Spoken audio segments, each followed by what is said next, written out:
We are live on a Wednesday edition, the Sports Bash, 97.3 ESPN, the 97.3 ESPN free mobile app, live video streaming on the X platform, YouTube, at Mike Gill Show. I'm your host, Mike Gill, Josh Henning, producing today's show. You out there. What's up, everybody? Good to be with you. Opening night. You all excited? Christmas night. NBA's back. Sixers are back. Ready to go. Paul Hudrick tonight is back. He'll join us at 5 o'clock right here on the Sports Bash. We'll break it down.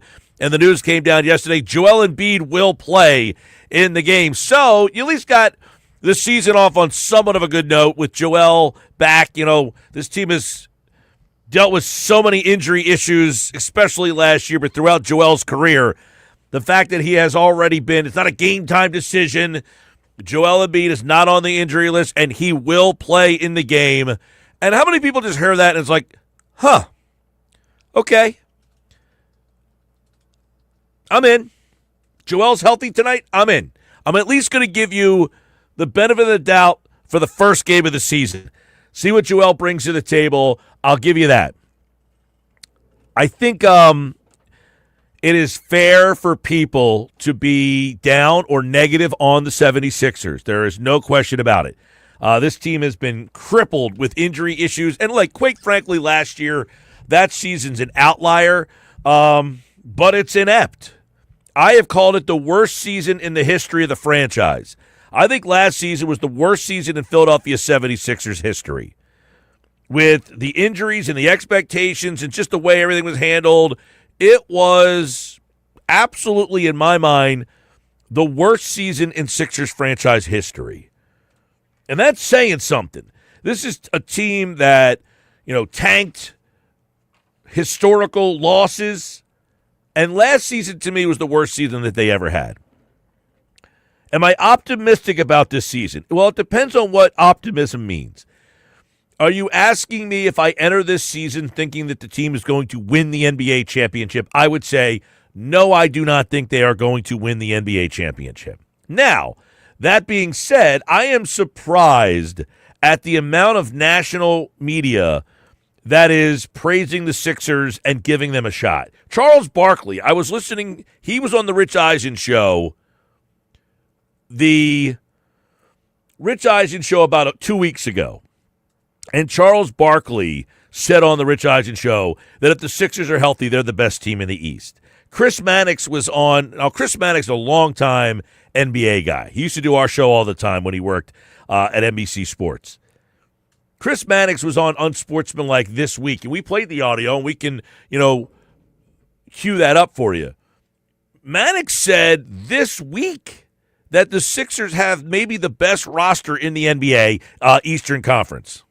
Nobody in the Eastern Conference has the kind of big three, or even like a big four at this point, that Philadelphia has. Embiid, Maxey, Paul George, VJ Edgecombe looks like they've got the roster to beat everybody. The stars are aligning. The Sixers, no matter what era they were in, whatever permutation, they could not beat the Celtics in the postseason. But they're gone. Indiana's gone. Look, Cleveland is good. Orlando is good. New York is good. But there's no intimidating team that's out there. To me, if Embiid can get to 60 games, this is going to turn out to be the team to beat in the Eastern Conference playoffs. He said if Embiid can get to 60 games, this is going to turn out to be the team to beat in the Eastern Conference playoffs. How many people are buying that one? 609-403-0973. He said, if Embiid can play 60 games, they will turn out to be the team to beat in the Eastern Conference. Now, keep this in mind. The Eastern Conference is pretty top-heavy. I would say it's Cleveland, New York, and then there's probably the next tier, which would be Orlando and Atlanta. Those are the four, and then it's kind of up for grabs. If you like Philadelphia and you want to throw them in there, if you like, Indiana's got injuries, Boston's got injuries. Just not a lot of good, deep championship contending teams in the East. But how many people are willing to go on the ride with the Sixers this year? 609-403-0973. It's like that, the Phillies let us down, and the thought of now we got to go through a whole nother grind. And the Eagles have just kind of like teased us. They've been good, but not the good we really thought they should be. And now the new team has come in here, and you're like, oh, my God, do I really want to go on another journey with another team? That's sports. That's what being a fan is. But the Sixers have let you down so many times. So I have no thoughts that people out there should be like, hey, let me reach out and hug this team. Because they've let me down so many times. But I hate to break it to people. I think the Sixers are going to be pretty good. And I'm not just saying that to get you excited. I'm not just saying that to be like, hey, this team has some talent. They have done a good job over the years that they haven't been very good, where you've been frustrated with them. Those years when you're not very good, that's when you have to build and get talent. And they have added a couple players that are likely to help this team out. One of them is Jared McCain. He will not play tonight. He is hurt, which is kind of the story. The other one is VJ Edgecombe, and he is a player. I think Edgecombe is a player. I think the Sixers found a guy in the draft for the second straight year. They found Maxey in the draft. They found McCain in the draft. They found Edgecombe in the draft. They have done a really good job in the draft. But here's what Charles Barkley thinks about the Sixers. It's not Mike Gill on the Sports Bash. This is Charles Barkley. Here's what he said on the Rich Eisen Show. If, and it's a big damn if, if my Philadelphia 76ers could get healthy, they could actually win the East. Ooh. But hey, listen, they haven't been healthy in years. But I'm telling you, if Embiid and Paul George get healthy, they could win the East. But obviously Cleveland and the Knicks, but they're not overwhelming favorites. Giannis in Milwaukee with Miles Turner now, they're going to be good. The Atlanta Hawks had a great summer. Man, I can't wait to watch the East. He said they could win the East. I don't disagree if they're healthy. They have to be healthy. All of this conversation is centered around health. And that's every team. Like if the Knicks lost Brunson, they're probably not going to win. If they lost, what's it called in Cleveland? Blanking on Donovan Mitchell, they're probably not going to win. So, yes, when you lose your star player, you're probably not going to win. Every team is so tied to their star player. The only reason you don't like Indiana is why? They lost Halliburton. Why don't you like Boston? They lost Tatum. When you lose your star player, you can't compete. And the Sixers have lost their star player back-to-back years. You know, Joel Embiid has only played 58 games the last 2 seasons. Can't win like that. So, yes, he's playing tonight. No, I can't guarantee, nor can anybody else, that he will make it through the season. But he's there at the start of the year, something he has not been able to do. And he looked pretty good the other night. For those of you who watched the exhibition preseason finale, it was evident that Joel looked thinner. He lost weight. He definitely looked like a guy who was serious about his offseason. And listen, I think there's an element of Embiid that wants to really prove people wrong. I think there's an element in Embiid who thinks his character's been attacked by people out there who thinks, he's lazy. There's people out there that have kind of questioned him. And I saw a picture of him holding his son up before the preseason game the other day. And there was a joy in his face and a joy in his eyes that you just have not seen. I feel like Joel is the guy that it's like if you haven't had bad luck, you had no luck at all. And it just keeps like the rain cloud just follows him all over the place. And he had this picture of him holding his son up. And I felt like watching him, looking at him with that picture of his son, I'm like, maybe Joel has finally broken through and is having some fun again. We'll see. I'll tell you this much. The Celtics have nobody that can guard him. This is not the same Celtics team. Horford's gone. Porzingis is gone. I'm not even sure who would be their center at this point right now. They are banged up. Jaylen Brown, I think, is questionable to play tonight. Tatum is out, potentially for the whole season. So Embiid might not only be back tonight, he might win you over immediately with the game that he has tonight. Now, if Embiid and the Sixers go to Boston, and look like they can't get out of their way, tomorrow would be a interesting day to say, can't buy it. I think tonight is such an important night for them. I think tonight is such an important night for them to try to win people back and win people over because there is so much negativity around the team. You go to Boston and win. The casual fan doesn't generally understand that Boston is not the same Boston team. They are banged up. They have lost a lot. So if the Sixers went on the road and beat the Celtics on opening night, most of the casual fans will watch opening night. It would win some people back almost immediately to say, wow, they won at Boston? Okay, this team must be pretty good this year. Who's the center? I think most people have no idea who this guy is. I didn't even know who the center was. I had to look it up. It's Neemias Queta. Neemias Queta. Sounds like Mortal Kombat. That's a good pull by you. Do you know what college you went to? No, I never heard of him. I bet you Nadu would know. I have no idea. I've never heard of him. I bet you Nadu would know. Probably. Utah State. Yeah, I'm out on that one. Neemias Queta. Neemias Queta. Yeah.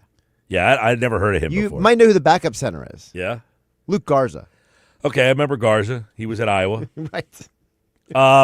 Yeah, this is not a great Celtics team. Let's say I'm sure they're probably solid. So they still have Derek White. Here is their projected starting lineup tomorrow night. Tonight. According to ESPN, tonight. According to ESPN.com. So I'm reading an article from yesterday. So it says tomorrow night. Derek White, Anthony Simons, Portland, Sam Hauser, Sue, Chris Bouchard, Neemias Queta. That's who the Celtics are going to most likely start tonight. Yes. Now, I would imagine the Sixers are going to counter with Joel Embiid, Adem Bona, Kelly Edgecombe. Oubre, VJ Edgecombe, and Tyrese Maxey. Yeah. You bring Grimes off the bench. I like that. You've got McCain's hurt. Watford's hurt. And that's the frustrating part. The Sixers aren't at full strength either, but you say, well, neither is Boston. But they just got to get wins. They got to schedule early in the season, too, that can get people on board. You know, last year, they start like 0-6 or something?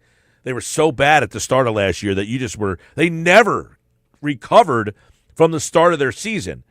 I would say right now, they are a favorite to probably, I don't know what the line is tonight. I haven't looked at that, but 1, 2, 3, and they play the Celtics again next Friday, and they have the Magic on Monday night. I would think they could go 4-1 in those 5 games.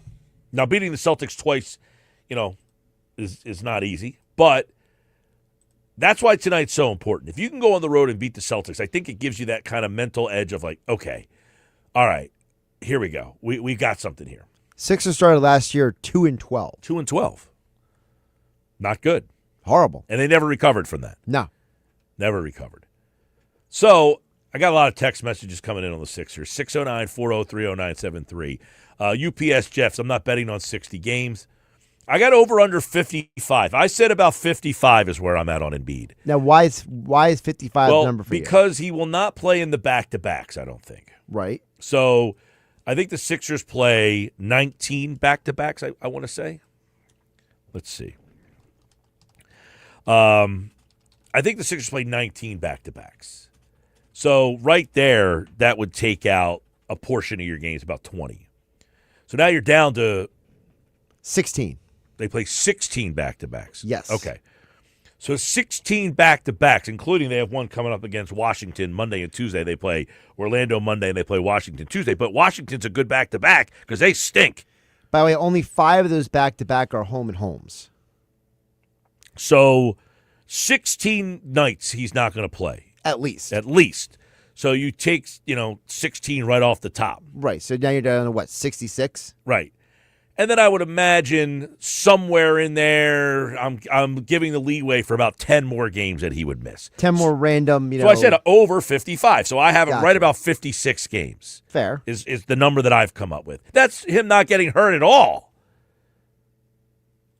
Okay, it does factor him getting hurt a little bit, probably. Maybe like, a tweak or That's what I'm saying. Like I got 10 nights where they just maybe rest him or don't play him, or the schedule's 4 games in 7 nights or something like that, where they just want to kind of pull back on him a little bit. But or maybe he has a stomach ache. whatever it is, he's got gastroenteritis again. Whoever knows? He breaks his face for the 4th time. For the 50th time. But if he plays 56 games, yes, does that change everybody's opinion out there? I think if he plays, as Manick said, the 60 games, I think people would be very eye-opened by the idea of that, because we've seen so little of him for a couple years now. He really hasn't played a legitimate schedule since he won the MVP. He played 19 games last year. He played 38 the year before, I think, something like that. So he's only played about 60 games total the last 2 years. Right. Jim in Williamstown says, not me, guys, not falling off the wagon one more time. It might kill me. Jim, I think somewhere this season you're going to text back and say, they brought me back in. You know why? You're still going. I was going to say it's the scene from Godfather. Well, listen, the Sixers have not won a championship since 1983. The fact that people cared enough to fall off the wagon right, means you got back on at some point. True. Todd and Brigantine says, I'm sort of ready for the journey of the Sixers, but I'm not ready to hop on board until after Christmas. Hey, listen, Todd, I can understand that. There's a lot going on. I will certainly be watching. I'm on board partly because I have to be, but part of my job is to watch some of these games. But I am genuinely intrigued by the game tonight and the season and the team. And I tweeted this out the other day. I hate to tell people, I think they're going to be really good if they're healthy. If they're healthy. This is all predicated. Like, if I said A.J. Brown got hurt, then I don't think the Eagles are as good. Well, my Eagles takes are based on the health of the current roster. If somebody gets hurt between now and somewhere, that changes the dynamics. If Joel Embiid does not play because he's hurt for 3 weeks, that changes the outlook. Sure, but for example, and I'm not saying this is going to happen, but I'm asking you about a scenario. What if Embiid plays, but the guy who's injured all year is Paul George? I actually think, and I tweeted this out, I don't think it matters if Paul George plays or not. Okay. I still think they're good without Paul George. Gotcha. I think they'll be good even without Paul George. I think they will be really, really good with Paul George. Now, George is, I think, ready to play. I think it's more of a conditioning thing for him. I think he's cleared enough to play, but I don't think he hasn't gone through enough training camp yet. So I think he won't play tonight. We'll ask Paul coming up later. He's been at practice, but he might play Monday against Orlando. I would imagine he'll probably play some point next week. But I actually tweeted this out the other day. I actually don't think it really matters all that much whether George plays or not. I don't look at him as a key. Here's why. They've got Embiid if he's healthy, and he's as unstoppable as anybody is in the league. And this version of Embiid might be the best version you get because he can actually move. One, Tyrese Maxey, I don't know how many people watched the preseason game, but Maxey is healthy again. He was not healthy last year. And he now has a guard next to him that's equally as athletic as he is. That changes the dynamics of how you can guard both of those guys. I think Maxey's primed for a monster year. Now, and I've been kind of critical of Maxey at times, saying everybody wants to build a team around Maxey, and Maxey hasn't proven that he's ready to carry a team by himself. And I don't think he's able to do it by himself. But if he's the second guy, I think he's very apt to do that. I'm a big McCain fan. He won me over big time last year. When he's back, I think he adds a whole nother dimension to this offense. Then you've got Edgecombe. That's the wild card. If Edgecombe is anything close to the player we have seen in the preseason and in the small sample in the summer leagues, he's a hooper. He's a bucket. He can get to the basket. He's so athletic. The Sixers have not had the athleticism at guard that they're going to have. That has been one of their major, major problems, is they're just not athletic enough on the perimeter most of the time. Now I think they are.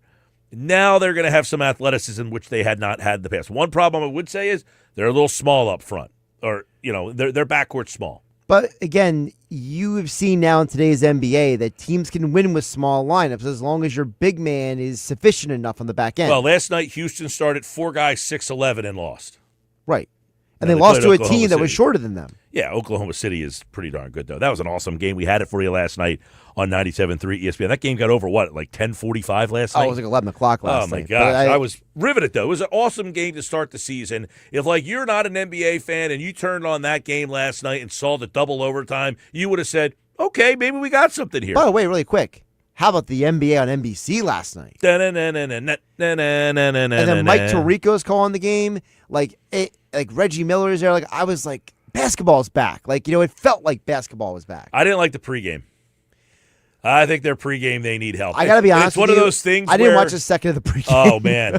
I think it's one of those things, if you're the executives who hired that pregame show, like one show in, you're like, ooh. So what is it? It's Maria Taylor, Vince Carter, Tracy McGrady, and Carmelo Anthony. Okay, so Who- Carmelo. Carmelo Anthony apparently thought he was on a podcast because he showed up last night wearing a jumpsuit. Oh, While the glasses. the two other guys had suits on, and he had like a velour suit, jumpsuit on. I mean, he looked like Nadeau. Got the jumpsuit on. Who wears it better, Nadeau or Carmelo? Nadeau. No one pulls off the jumpsuit better than him. Yeah, Melo last night during the national broadcast is wearing a velour jumpsuit. Yeah, and none of those three guys have any personality. Well, Vince Carter definitely has no personality. Zero. And I was a huge Carter fan when he played, but I know that he's not the most exciting individual when he talks. Yeah, I think they messed that up. They have nobody with any personality. They dropped at the ball all. there. No question. They have no personality in that pregame show. Not the cult of personality. At all. So I think they messed that up. The game itself being on NBC, it was kind of cool. Did you watch Jordan at halftime? I saw the highlights online. I kind of took a break from the TV at that point and switched the channel at halftime, to be honest. Because I actually forgot that Jordan's thing was coming up at halftime. I just kind of flipped the channel anyway. 609-403-0973. A lot of text messages on the Sixers. Terry and Galloway, if I win the lottery, I'd be rich. Come on, Mike. The only certainty of life is taxes, death, and Embiid being injured. Hey, I'm not disagreeing with you, man. But he's not injured tonight. And right. I'm only going with what I have in front of me right now. You want to look at what possibly could happen? I'm not that guy. I take the absolutes. The absolute right now is that he's healthy, he's on the floor, and I'll go with that right now. Now, 3 weeks from now, if that changes, I will change with it. I'm not going to say he is going to get injured because he's always injured. He is always injured. But he's been injured so long that maybe he's finally healthy. He's ass backwards himself into this. I will say this, though. Yeah. If they're healthy, which I know is a big if, they're going to be pretty good. They have a lot of pieces that they haven't had during their good years. They have not been athletic enough. They have not had that, those guards in the backcourt that can create and get to the basket, and that should open a lot more up for Embiid. The one question I would have is, who knocks down open threes? They don't have the catch-and-shoot three guy, the Danny Green, the J.J. Redick. Those guys are not on this team right now. I don't know that they rebound enough, but in today's NBA, size is not the same that it was. Hey, Mike McGarry from the Press of Atlantic City comes up on the other side. Q Myers. We like to go around the NFL, all the big storylines, buy or sell in certain teams, 3 o'clock here on the Sports Bash. Paul Hudrick tonight with our Sixers preview at 5 o'clock, and then the Sixers and Celtics tonight right here on 97.3 ESPN.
2:30, Sports Best Live, 97.3 ESPN. Mike McGarry's here for the President of Atlantic City. Another Sixers season is on the horizon. It tips off tonight on 97.3 ESPN. Sixers Celtics. Celtics not quite the same Celtics as many of you out there remember, but is this a similar Sixer team? We'll get into that and more. Right now, Mike McGarry's brought to you by Broadlee's Plumbing, Heating, and Air Conditioning. Serving South Jersey since 1911, keeping your home comfort game day ready all season long. He joins me now on the Sports Bash Live. The NBA was back last night. They gave us a banger to start the season. Now the Sixers and the Celtics trying to follow that up, and others. The Knicks in action tonight against the Cavs.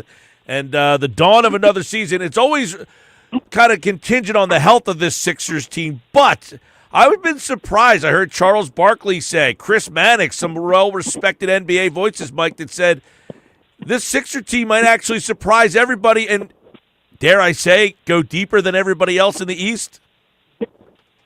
Well, it depends on what your definition of surprise is. Again, I still come back to the overall health of the team. How many games is Embiid and Paul George going to play? Are they going to play more than 50 games each?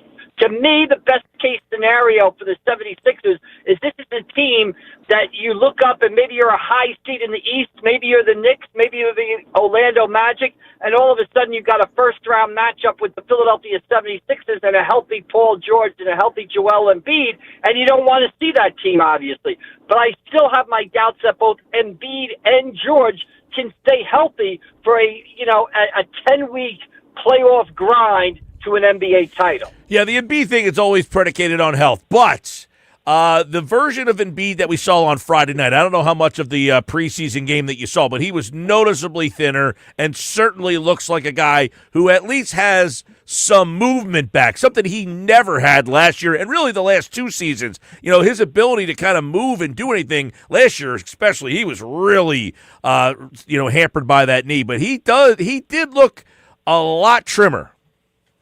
Yeah, let's give him credit. I mean, one of the things that we've kind of said, or a lot of people have said, is that these big guys, as they get older, they've got to shed weight. Prime example, Tim Duncan. Look at Tim Duncan's body, how it sort of evolved throughout his NBA career. He was much skinnier at the end of his career than he was at the start of his career. So Embiid had to do the same thing. Hey, Embiid has taken all the right steps. At least it appears to. The question is, can that body hold up? There's no doubt if that Embiid is healthy and Paul George is healthy, and you put them out there with Maxey and some of the other guys, yeah, the Sixers to me are maybe a dark horse. They're a team you got to watch out of the corner of your eye. But again, that health factor, Mike, I just don't know. Even if Embiid is healthy when the first day of the playoffs begin, can he hold up to that grind?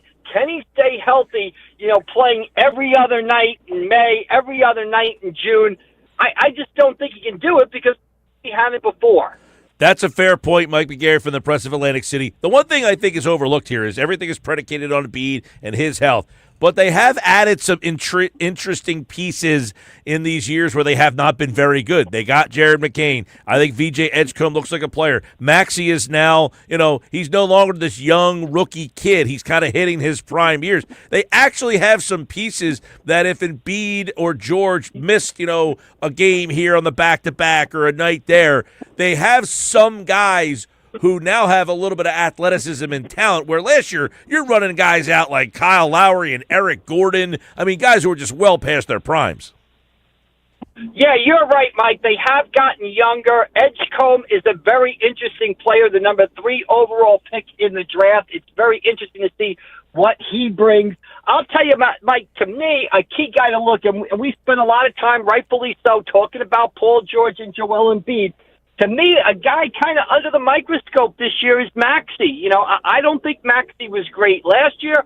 I don't think he was great 2 seasons ago. I think in the view of the fan base, I think he's kind of overrated a little bit. I want to see what Tyrese Maxey brings to the table this season because I don't think he was very good last year.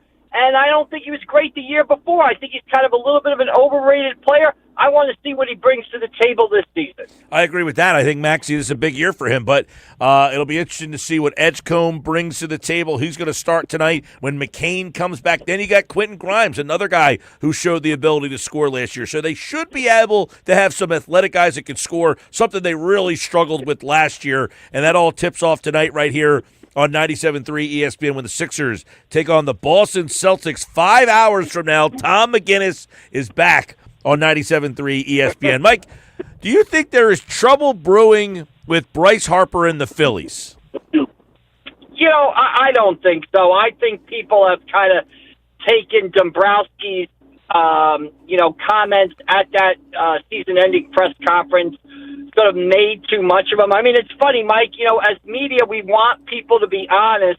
We want to have an honest opinion, and when a guy gives us his honest opinion, then we kind of jump on him and say, well, you're starting a war with the player, you're battling with the player. Look, Bryce Harper had wrist injury this season. I don't know anything about hitting a baseball, but I do know you need your wrist to do it. He played in 130-something games. He hit 27 home runs. I think if you talk to Bryce Harper, I think he would be the first one to tell you that although he had his moments this season, he's probably not happy with how he played in that regular season. If he goes back and he plays next year in 145, 150 games, he probably hits over 30 home runs. He gets back on track. I don't think there's trouble brewing at all. I think it's just people took what Dombrowski said, which was honest. Bryce Harper, by his standards, did not have a Bryce Harper type of season. Bryce Harper is a guy we think of as being a top 10 player in baseball. That was not a top 10 season that he had. However, the underlying metrics, exit velocity, bat speed are all still good.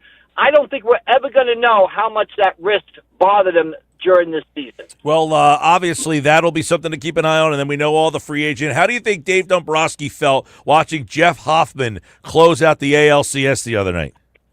Yeah, I mean, remarkable, right? I mean, you look at Geoff Hoffman and where he was, a couple of seasons ago, basically being resurrected because he's called up from the minor leagues to pitch to Bryce Harper on like a Tuesday afternoon at an empty Citizens Bank Park at 3 p.m. in the afternoon to sort of give Harper a simulated game as he returned from an injury. It's really remarkable as to what Hoffman did. Hey, I mean, Dombrowski was honest. He said, they ended up offering Hoffman what he signed for in Toronto. However, keep in mind, Hoffman had offers to be a starter. He failed a couple of physicals, too. So, yeah, I mean, you kind of kick yourself. Had that guy get away when you look at, how the Phillies bullpen performed against the Dodgers.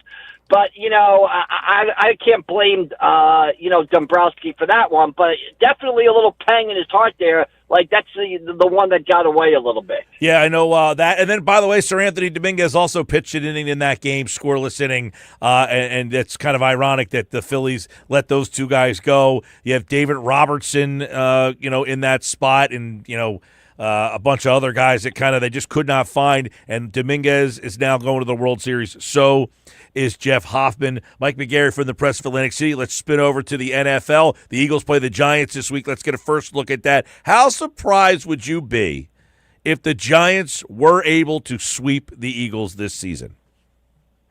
Well, obviously you'd be surprised because you would think that the Eagles, motivated by what happened up at MetLife, a couple of Thursdays ago, or 2 weeks ago tomorrow, would be motivated and ready for Sunday. However, the Giants did it once.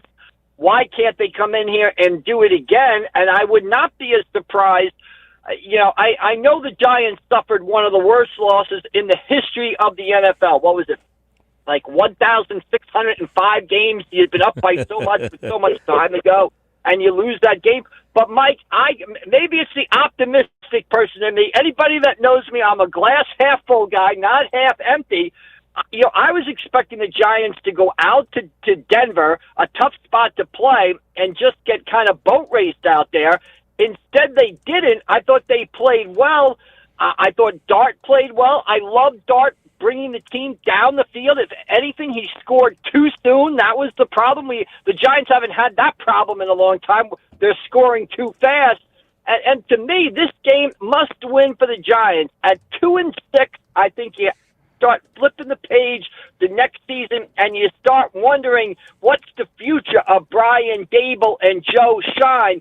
At 3-5, hey, we're still in it this season. We've still got a chance. The coach maybe, has a chance of staying. So to me, this is kind of a pivotal game for the Giants of how they view the rest of the season and maybe how they view the future of the franchise. Yeah, they're 2-5. In this year's NFC, I find it hard that they could get back involved in a playoff chase. But, the way they beat Philly 2 weeks ago, they've got to feel like, hey, we can go down there and surprise this team again. I'm just wondering how that loss sandwiched in between rocked them a little bit. Or, hey, we really should have beat that Denver team. If our kicker, is half competent, we win that game. Do they feel like they are a team that is a spoiler in this whole thing and can kind of get on a little run? I'm very intrigued to see what Giant version we get here. Yeah, a couple of things. I think one thing is you have the quarterback, and the quarterback is young, and you have a lot of young players on the Giants. So I think they can view the Denver game as, hey, our kicker lost that game. We gave that one away. We should have won the game. Let's go play well in Philadelphia. And, hey, we just went to Denver, a tough place to play, and played well there. So why should we fear going into Philadelphia? And, Mike, the way they won that game in MetLife, they physically beat the Eagles up. They beat the Eagles up on the offensive line. They beat the Eagles up on the defensive line. It wasn't like it was a fluke, a trick play.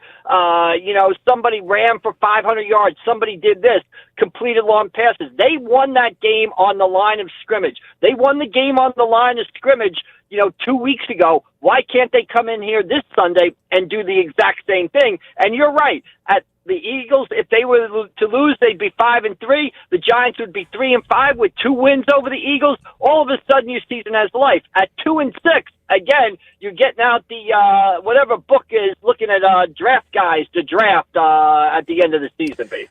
Well, I'll tell you what, it has certainly added intrigue here. The NFC East is upside down. No Jaden Daniels again this week for the Commanders. You got Dallas, whose offense is one of the tops in the league. They think they're back into this thing. And if the Giants could pull off a win this week in Philadelphia, that would really make the NFC really be interesting. We'll see it all unfold. Eagles-Giants right here on 97.3 ESPN. Well, the Knicks in action against the Cavs tonight. The Knicks the favorite for you in the East?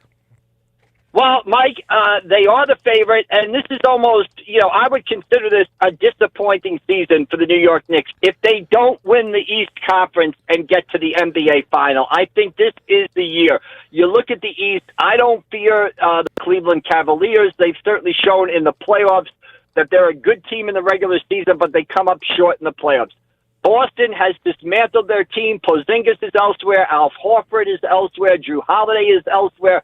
Jason Tatum is out for the season. We talked about the question marks with the Philadelphia 76ers. Dame Lillard is out.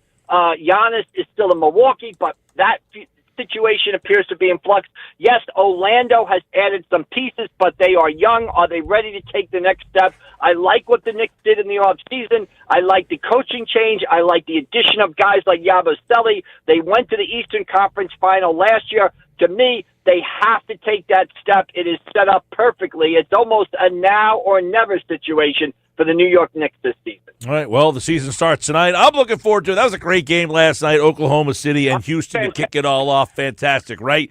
And that was the way they started. And you know what I loved about that game, Mike? And again, this is me going back to my 90s, when I was in my prime. I just loved the fact that it was on NBC. I loved that opening. I loved seeing Ewing. I loved seeing Jordan. I loved hearing Round Ball Rock. I mean, I had visions of that triple hitter, noon, 2, and 5 o'clock on Sundays, NBC. It was a fantastic basketball game, and how good was Sengun, by the way? But I just love the fact that it was on NBC. It just felt like I was born again, with the NBA last night. Michael Jordan at halftime. It was, yes, it was cool. Although I did say, I think that NBC is looking at their pregame show saying, yikes, we might have made a mistake. Yeah, I don't know about that, but I know all I'll say is this: how great was Jordan's interview? Yeah. Or the about that kid who wanted to see him shoot a foul shot, and he hadn't touched a basketball in months or years, and he went up there and switched the foul shot, but he was nervous. That's why he's great. That's why he's Michael Jordan, 6-0 in NBA Finals. Kids today have no idea how good that guy was.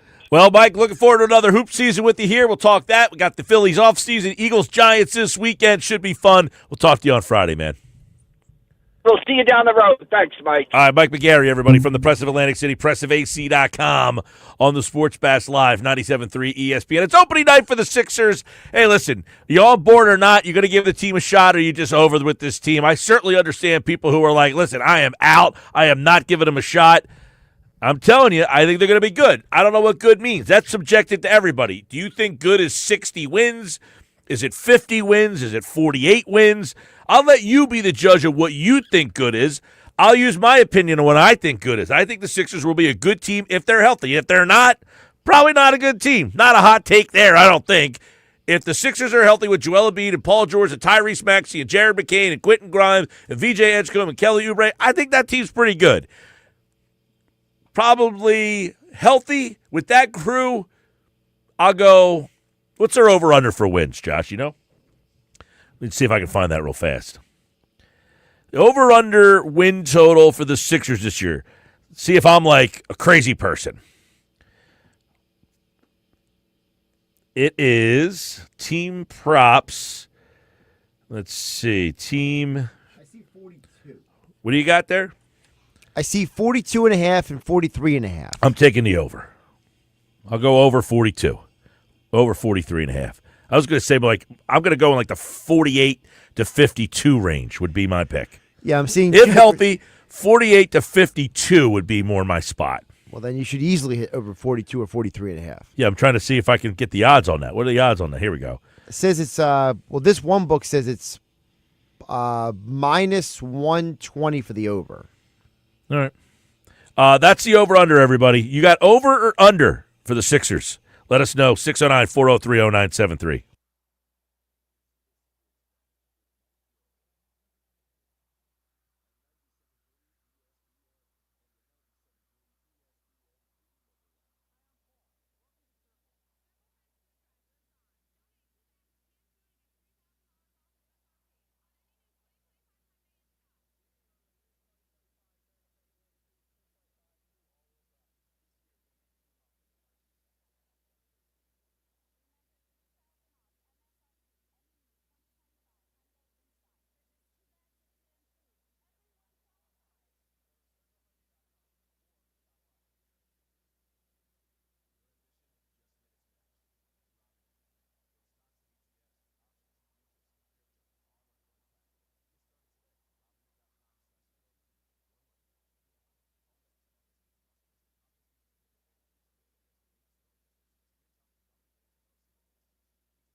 All right, 252 sports bet. So over under is 44.5 for the Sixers. 44.5. You got the over or the under. Vote at Mike Gill Show at 973 ESPN. Over under is the Sixers win total 44.5. You on over or under? Let us know.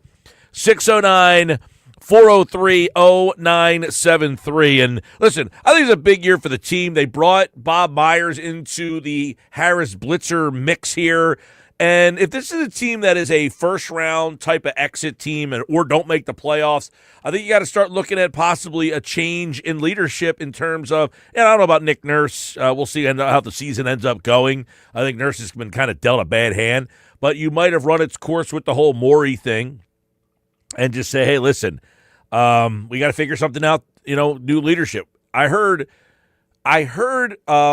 Josh Harris on a podcast recently, and he was really bullish on having the right leadership in place. And if he looks at and says, look, we get knocked out in the first round, I would be interested to see if that would be enough to say, hey, this thing's not moving in the right direction. Although I do think Morey has done a really good job in the draft. See, people who really just don't like the guy, don't want to give him the benefit of the doubt, Maxey, McCain, Edgecombe, looks like he hit on that one. Now, we'll see what Edgecombe's season looks like. I know people don't care about like the secondary players, but Bona, I think he's a player. That's a guy they got in the draft as well. Morey's done a really good job at finding talent in the draft. Where everybody judges him on, which is fair, is the contracts to George and Embiid. Those are the big moves, and so far, they're not working out for him. But he has found the complementary pieces. Maxey's a player. McCain's a player. I think Edgecombe's a player. It all starts tonight. Q Myers coming up.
lost to the Giants the last time they played. We're going to dive into that matchup. Giants coming off an awful loss against the Denver Broncos. More A.J. Brown drama. The NBA is back. The Sixers play tonight. You can listen to the Sixers and the Celtics right here on 97.3 ESPN. They tip off at 7:30. Q Myers is back from game night. You can hear him right here, 10 p.m., I should say, on 97.3 ESPN. And every time, Q, you ever seen a team that ever has more drama than the Super Bowl champions? Man, I'm trying to tell you, it seems like there's always something going on with the Philadelphia Eagles. They're winning games. Guys are having big production from, their wide receivers. Jalen Hurts is throwing all over the yard, has a perfect rating, and there's still always something going on with this team. Just how it is.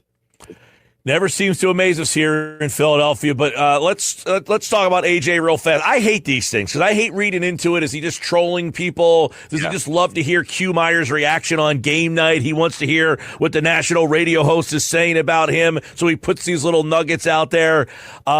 Is this a big deal, or is this, all right, I've caught on to you, AJ, not talking about you anymore?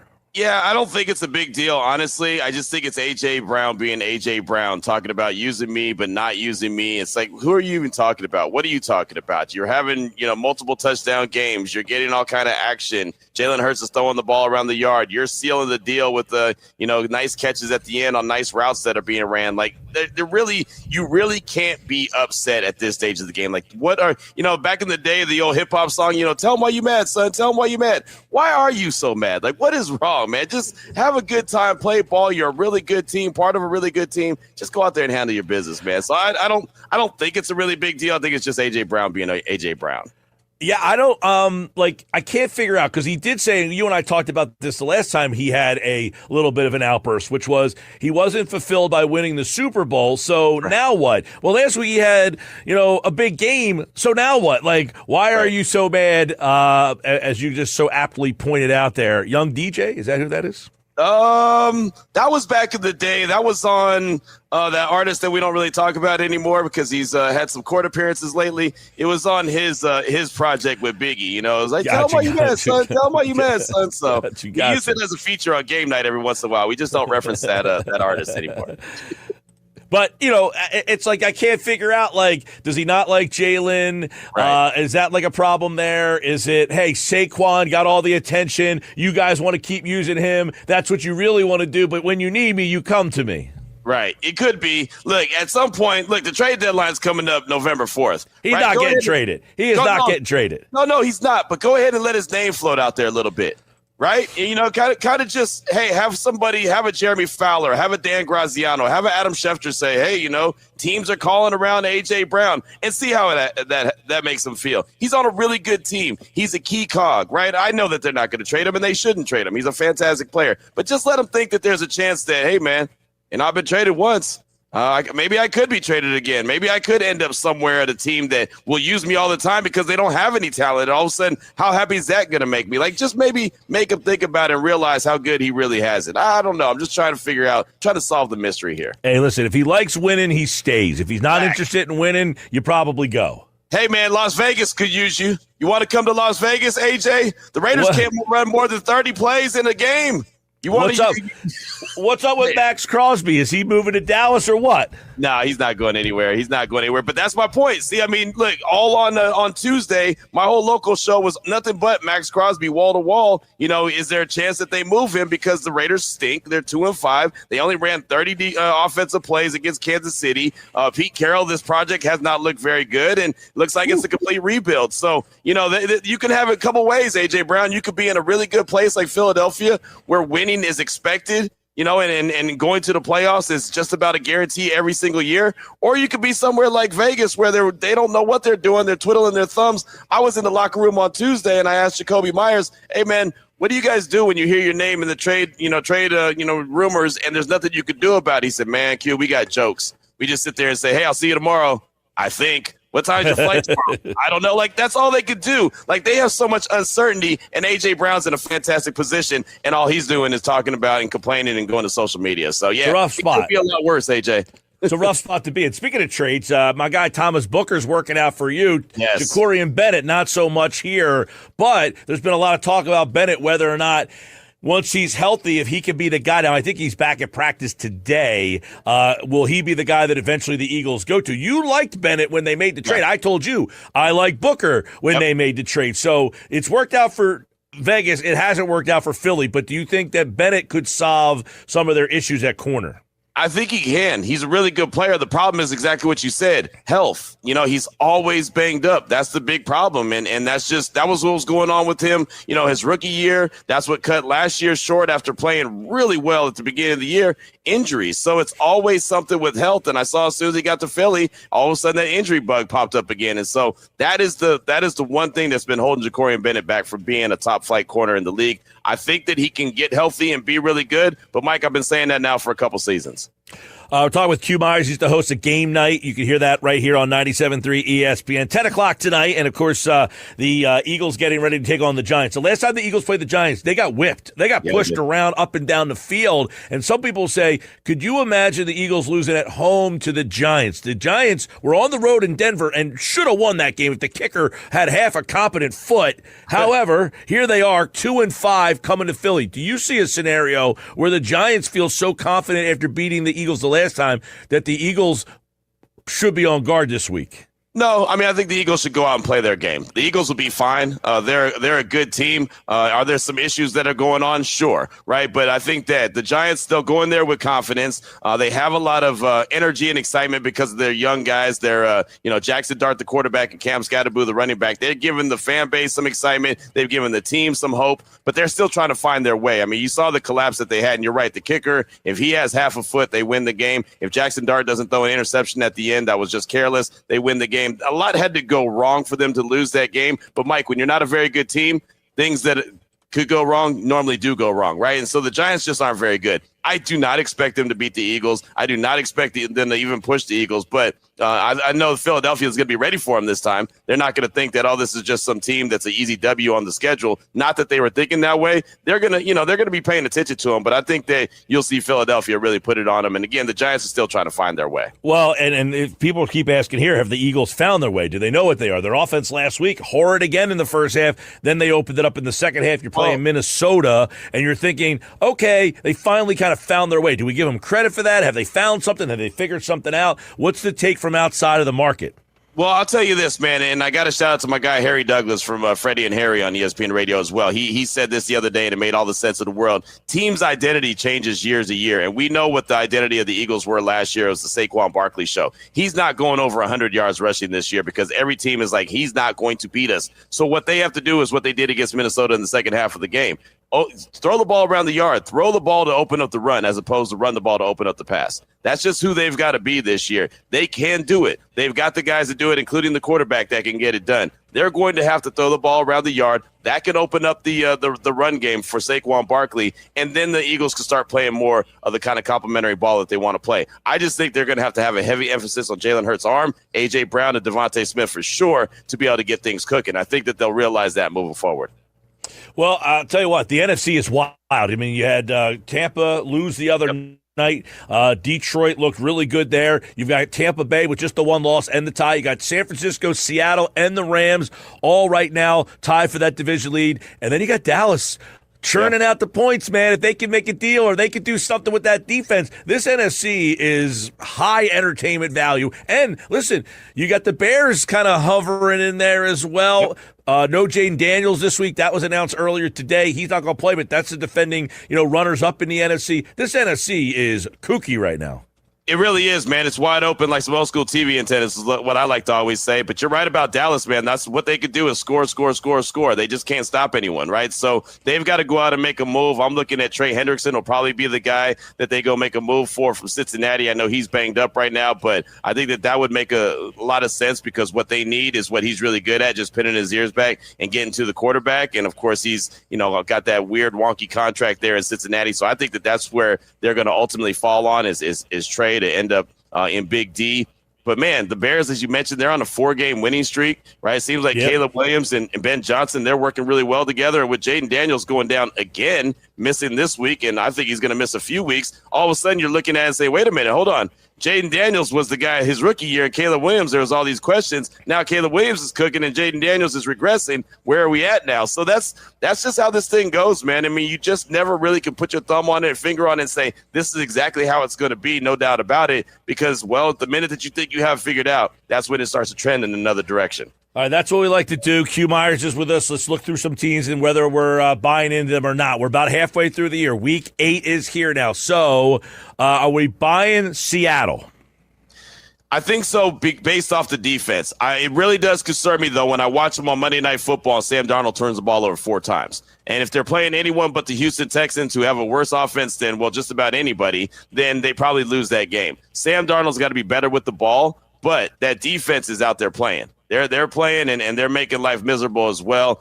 So I think that Seattle is a really good team. That division obviously is really a tight one, as you mentioned before, with the 49ers and the Rams. The Cardinals, they're falling off. But I think that they're definitely a real team to be reckoned with. Would not be surprised to see them be buyers come the trade deadline. I'm in on them too. I think their defense is really good, but your thoughts on Darnold are right. Although I have a hard time with 3 teams in the NFC West getting in. Are you in on those 3 getting in? Rams, Niners, and Seattle. I keep waiting for the 49ers to drop off.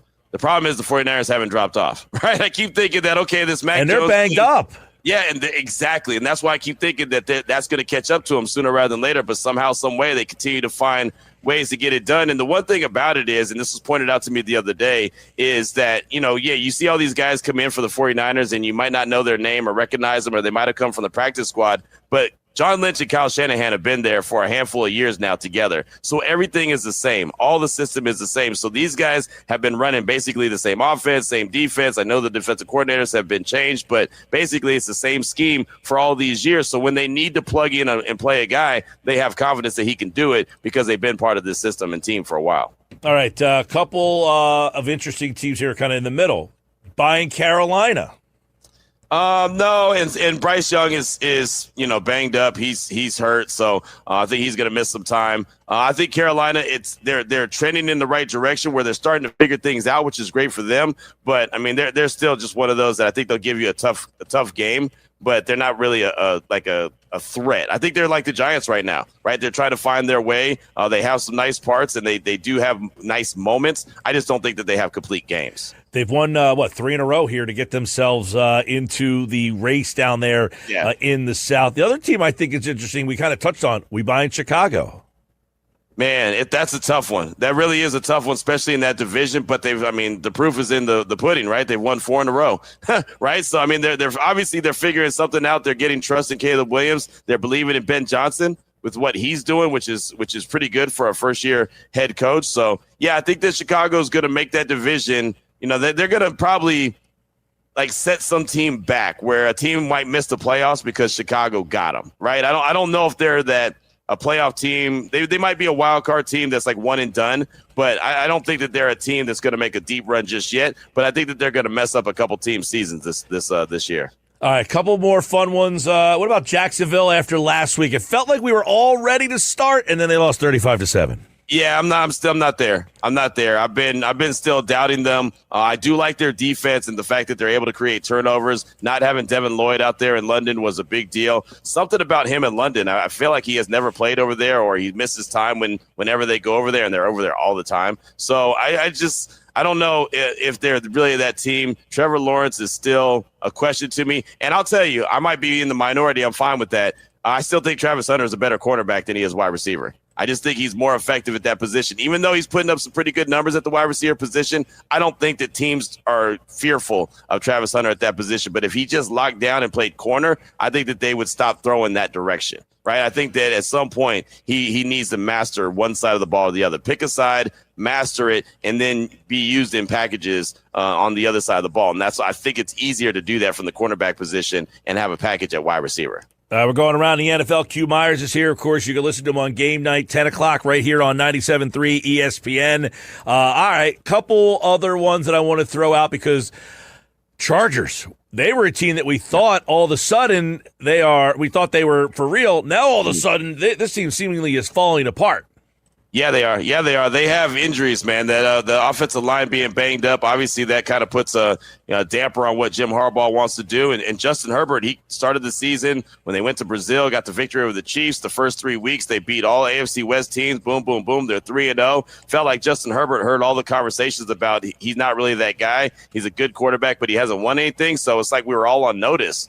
And now we're all on notice that, hold on, now maybe they're regressing, right? I mean, they go and win their first 3 games, and then they lose, 2 out of the next 3 games or whatever the case may be. So it's like, what's going on with the Chargers? I think they're starting to regress. Injuries has a lot to do with it. Justin Herbert's going to have to put on his cape and play at an even higher level, and that defense is going to have to make some more plays if they want to get back into the thick of things. But, yeah, they started out strong, but it seems like they're starting to fade now. Well, Q, the game tomorrow night's huge because Minnesota and the Chargers, if the loser of that game is in a bad spot, the Chargers are at home, so that's a fun game tomorrow night. How about Cincinnati? Whew, man, Cincinnati, I know that they've got Flacco fever. They're feeling good about Joe, but I keep thinking he's going to regress. I think he's going to take a step back. I know we all got to see it on national TV, him go out there and ball out and just put it together a heck of a performance against the Pittsburgh Steelers. I just don't think that that's going to be consistent. I really don't. You light him up a little bit, get a little bit of pressure on him. He's going to get sacked. He's going to turn the ball over. I don't know how sustainable this is. Even when he did it in Cleveland and helped them get to the playoffs, it was the tail end of the season when he came in. Right. And then he was able to get them there. And then you saw what happened in the playoffs against H-Town, where he went through like 3 interceptions or whatever the case may be. I don't think this is sustainable. I don't think the Cincinnati's a very good team. And honestly, I think they'll be sellers at the trade deadline as opposed to buyers. Well, their defense is a disaster, but obviously their offense has a little infusion of life. The other couple teams is you got Pittsburgh, because right now they're winning the division, and it seemed like they were running away. Then they lose last week. Right. So are we buying that Pittsburgh is still the best team in that division? It almost has to be. Yeah, by default. I'm not a big fan of that team. I think I told you that even when they just acquired Aaron Rodgers. But I will give him credit. For the most part, he's been pretty quiet there in Pittsburgh. He hasn't been one of those guys that's telling us about different philosophies. He's not on McAfee every week, talking about this, that, and the other. He's really kind of fallen into the Pittsburgh Steelers way of doing things. And so I give him credit for that. I think that they could be good because their defense makes some plays. And obviously he's still a guy that can sling the ball around the yard. He still has a really good arm. But I don't know, because that defense is so bad, or that division, I should say, is so bad. I don't really know how good Pittsburgh is. Baltimore is obviously a mess. Cincinnati is a mess as far as I'm concerned. And Cleveland's a mess. So by default, yeah, they're really good. But how good is that really going to be? How far is that going to take them? As far as I'm concerned, that's hey, Mike Tomlin's not going to, have a losing season. And then they're going to dip out in the, early in the playoffs. Yeah, we could spin them all around. You got the Patriots. Are they better than the Bills? They're in first place. Right. You got that. By the way, you got 6 teams on a bye this week. You got Detroit, Vegas, Rams, Arizona, Seattle, and Jacksonville. So it's really shrunk the schedule. And of course, thank goodness for a bye in Vegas, brother. That's a rough one, man. You get blanked in the NFL anymore. That's a tough weekend, and then you got to bye. 30 plays on offense. 30. The Chiefs had 31 first downs. They started taking the knee with 2:33 left to go in the game and 3 timeouts for the Raiders. All right. The Chiefs are taking a knee. The Chiefs are the betting favorite right now to win the Super Bowl. Is that fair or unfair? I still need to see a little bit more. I know what they're capable of. You just saw them score 30. Yeah, I saw who they played. So I'll go ahead and reserve my judgment on that a little bit. But look, they're getting their groove back. You see the difference when they have their weapons like Rashee Rice, Worthy. You see how much better Travis Kelce could be. Obviously, they've got Patrick Mahomes. They're still going to be a really good team. I've had them pegged around 10 wins this season. We'll see. I mean, they're starting to get on a little bit of roll. Can they keep that thing going, or are they all of a sudden going to be a team that we talk about next week or the week after? Like, oh, man, that was really bad. I didn't see that coming. So I'd like to see a couple more games, a little bit more sample size, but they're definitely trending in the right direction. That's for sure. They are plus 500. Detroit's plus 600. Green Bay plus 750. Buffalo plus 750. Philadelphia plus 1,100. By the way, Indianapolis plus 1,100. You sprinkle some on that? No, not yet. I'll be late to that party, man. And I've been known to be late to the party. It's called fashionably late for a reason. I don't mind being that guy. I don't mind rolling in after everyone's got the party already warmed up and everything. And then I come in, they're like, "Oh, Q, you're here." I just keep waiting for that other shoe to drop when it comes to Daniel Jones, just like I did with Sam Darnold last year at Minnesota. Like I'll be the first to admit it. I didn't buy into the Sam Darnold hype. And then at the end of the season, it might have taken 17 weeks, but then I was proven to be right at the end of the season that, okay, he regressed when they needed him the most. I'm still waiting to see what Daniel Jones is going to do, but I love the running game.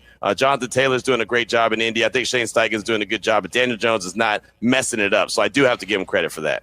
All right. By the way, speaking of late to the party, you see they moved the Pro Bowl games to the Tuesday of Super Bowl week now. So that's going to be at the Moscone Center in San Francisco on Tuesday night. The Pro Bowl games will be there. I will not be there. The Sixers are playing the Warriors Tuesday night in San Francisco. That's where I'll be. You want to go? There you want to go? Hey, look, I'll be right there with you, brother. Our tables are always right next to each other at the Super Bowl, so I'll be right there with you. I'm gonna tag you. You'll probably be on. You'll probably be on the air right around that time. 7:00 tip out there. I don't know. The time change has me all messed up. No, I'll find a way to not be available that night. Q Myers, everybody. By the way, Sixers and Celtics tonight. Joel Embiid is active. He will play tonight for the 76ers. You can listen to that game right here on 97.3 ESPN. 7:30, the coverage begins. We're going to talk to Paul Hudrick tonight at 5 o'clock, but he has been Q Myers. You can listen to him tonight right after the Sixers and the Celtics right here on 97.3 ESPN. All right, brother. We'll see you soon. All right, my man. Appreciate you as always. All right, Q Myers, everybody, here on the Sports Bash live on 97.3 ESPN, breaking it down as we'd like to do midweek. There's all your NFL stories jammed into one quick segment here on the Sports Bash Live. Coming up, we got so much more to do. You're going to hear from Nick Sirianni on the other side, plus our unsportsmanlike moment of the day. Football at 4 with Geoff Mosher. Stick around. The Sports Bash on 97.3 ESPN.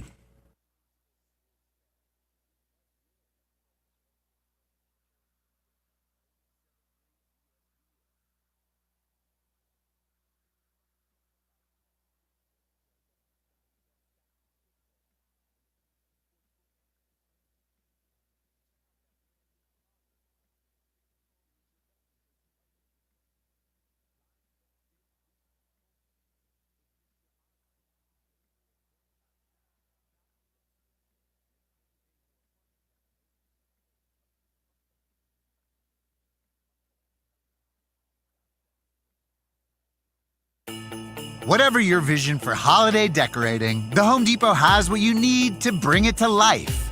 Like our warm white holiday lights with steady lit technology, so your lights stay glowing even if one bulb fails.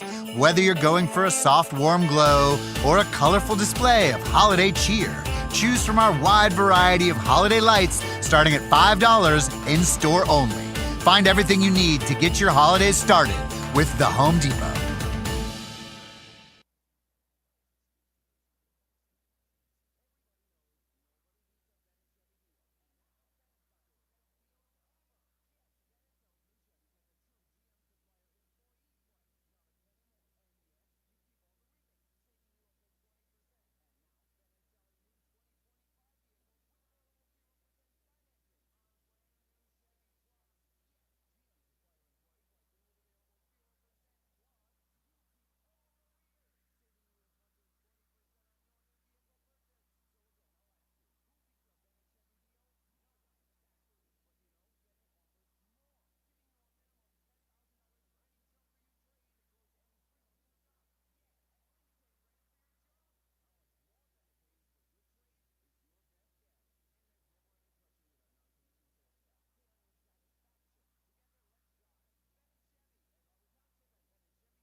Contact Tax Relief Helpers for details and restrictions. Attention, anyone that owes money to the IRS. Every day, your unpaid tax debt gets bigger and bigger from daily interest. The longer you wait, the more you will end up paying. If you owe $10,000 or more, now is the time to settle your debt before the IRS takes aggressive action, like taking your wages or property. A special toll-free number has been established so you can stop penalty fees, avoid liens, levies, or other hostile measures by the IRS. Call Tax Relief Helpers right now. I got behind on my taxes and owed $48,000. I called and they got my bill lowered to just $3,500. I owed $87,000 in taxes, and it was scary. I got the amount I owed down to just $3,500. I saved $83,500. If you owe money to the IRS, don't wait another day. Your tax debt gets bigger and bigger from daily interest. Call right now before the IRS enforces liens, levies, or other aggressive measures. The call and consult are absolutely free. Call now. Call 800-354-5850. 800-354-5850. That's 800-354-5850.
I can't believe how spotless my floors look after using the Swiffer Power Mop.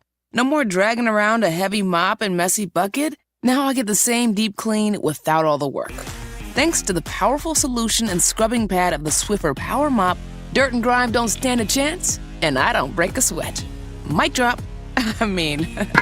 Mop drop. Swiffer Power Mop. Swiffer Power Mop. A smarter way to mop. Try it or your money back.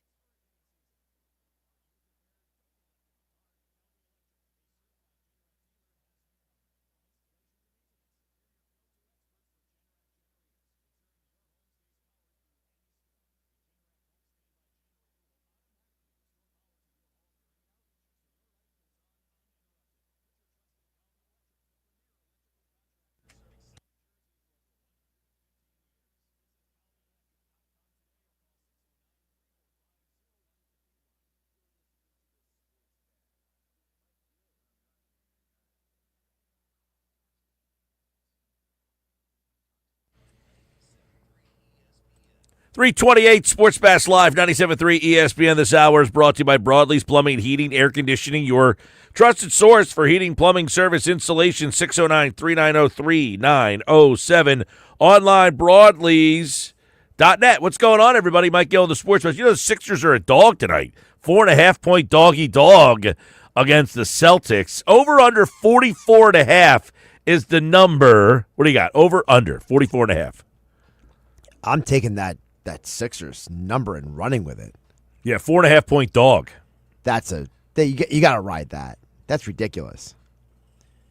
I don't know who made that line, but they're not paying attention to the Celtics, obviously. Over under 44.5 is the number. Let's see what the voter. Oh, it's 50-50 right now. Exactly split down the middle. 50-50 over 44.5. So some people say 45, 46, 47, 48, 49, somewhere in there.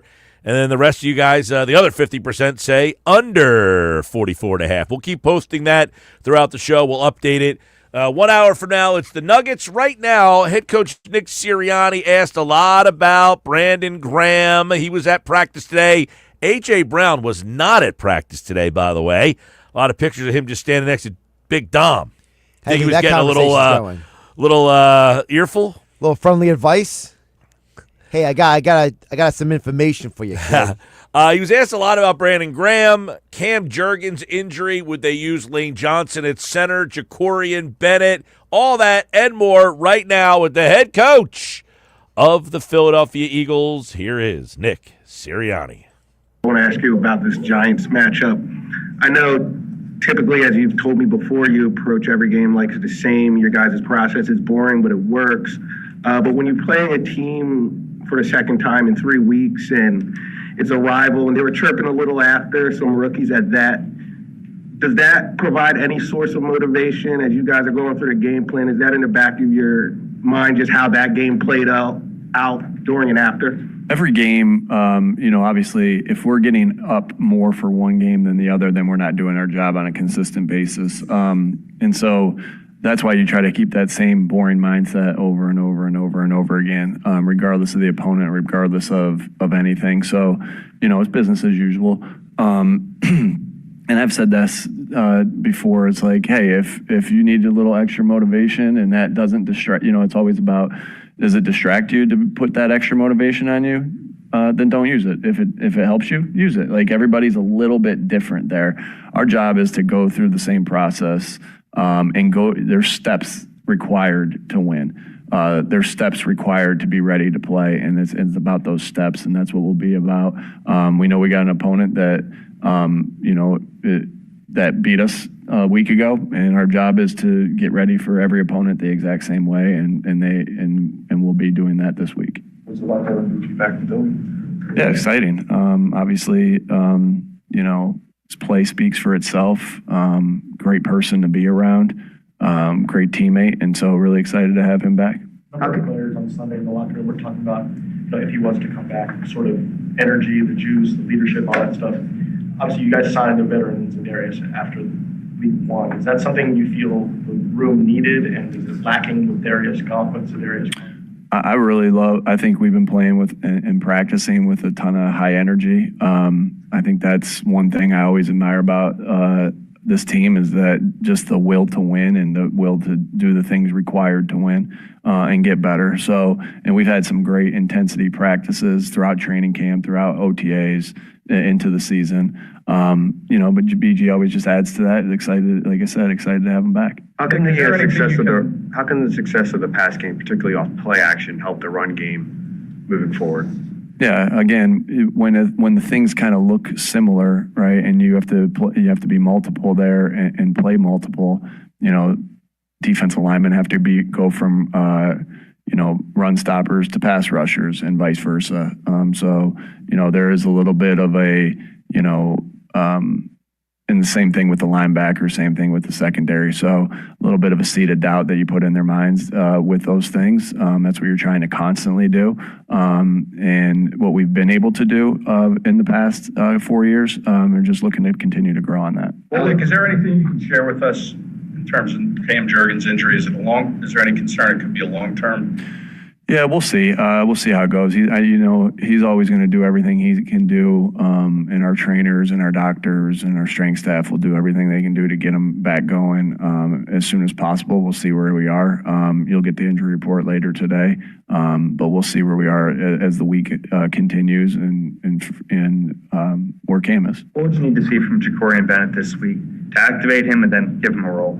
Yeah, it's the same questions. It feels like but everyone's a little different, right? You got to see that he's ready. You got to see that he's mentally ready. You got to see that he's physically ready. And that looks different at different positions. And I can't say, hey, here are the checklist marks that I'm looking for. You take all the expert opinions that you have, you talk to the player to see how he's feeling, and you make a decision at the end of the week off of that. And so, not because I've answered that question a lot, and I know this is a different one, like we've had practice doing it, right? To go through this, hey, here are, the steps that we take here. But again, everyone's a little bit different. So it's not like I can't answer exactly, hey, this is what we got to see. We just got to see how the week goes. What goes into, let's say if Cam can play Sunday, you have pretty much a whole week with that possibility. What goes into deciding if he can play, who would be his backup center? what goes into. I'm sorry. What goes into that? Like, Yeah. You wanted to move, I don't know, Landon from left guard to center. Sure. Just what's the best? You're constantly trying to think of what the best thing is for the football team. And so you have options, right? Because of the guys that we have there, and with Landon and with everybody, you have options there. And so you want to keep continuity as much as you possibly can, but you also want to give yourself the best opportunity to win. So all those things are weighed. How practice looks is weighed. How practice goes and walkthroughs for that matter. But we got a lot of confidence in the guys that if Cam can't go, we have a lot of confidence in the guys that would be filling that spot. Saquon said the run game issues are on him. He's taken ownership for that after the game and other times. How can you help him in not trying to do too much when things maybe aren't there for him? Yeah, this is team football. It's on all of us. It's on all of us, coaches, players, and it's never just on one person. So, that's Saquon. He's going to always take accountability, and that's why you love him, and that's why you respect him so much, is that he wants it to be on him. But in the actuality of football, it's on all of us. And it's just about going through. I don't sense at all that he's trying to do too much. It's going through this, his pre-snap process, and then after he gets the ball process of what he reads. So, and just going through that and being meticulous with that.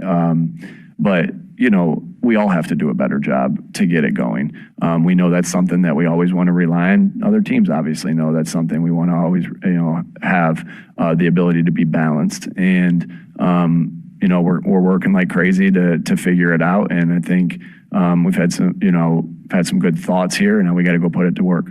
When it comes to BG in general, how much communication did you have with him? You mentioned he was thinking about it earlier in the season. Did you keep in contact? Did you?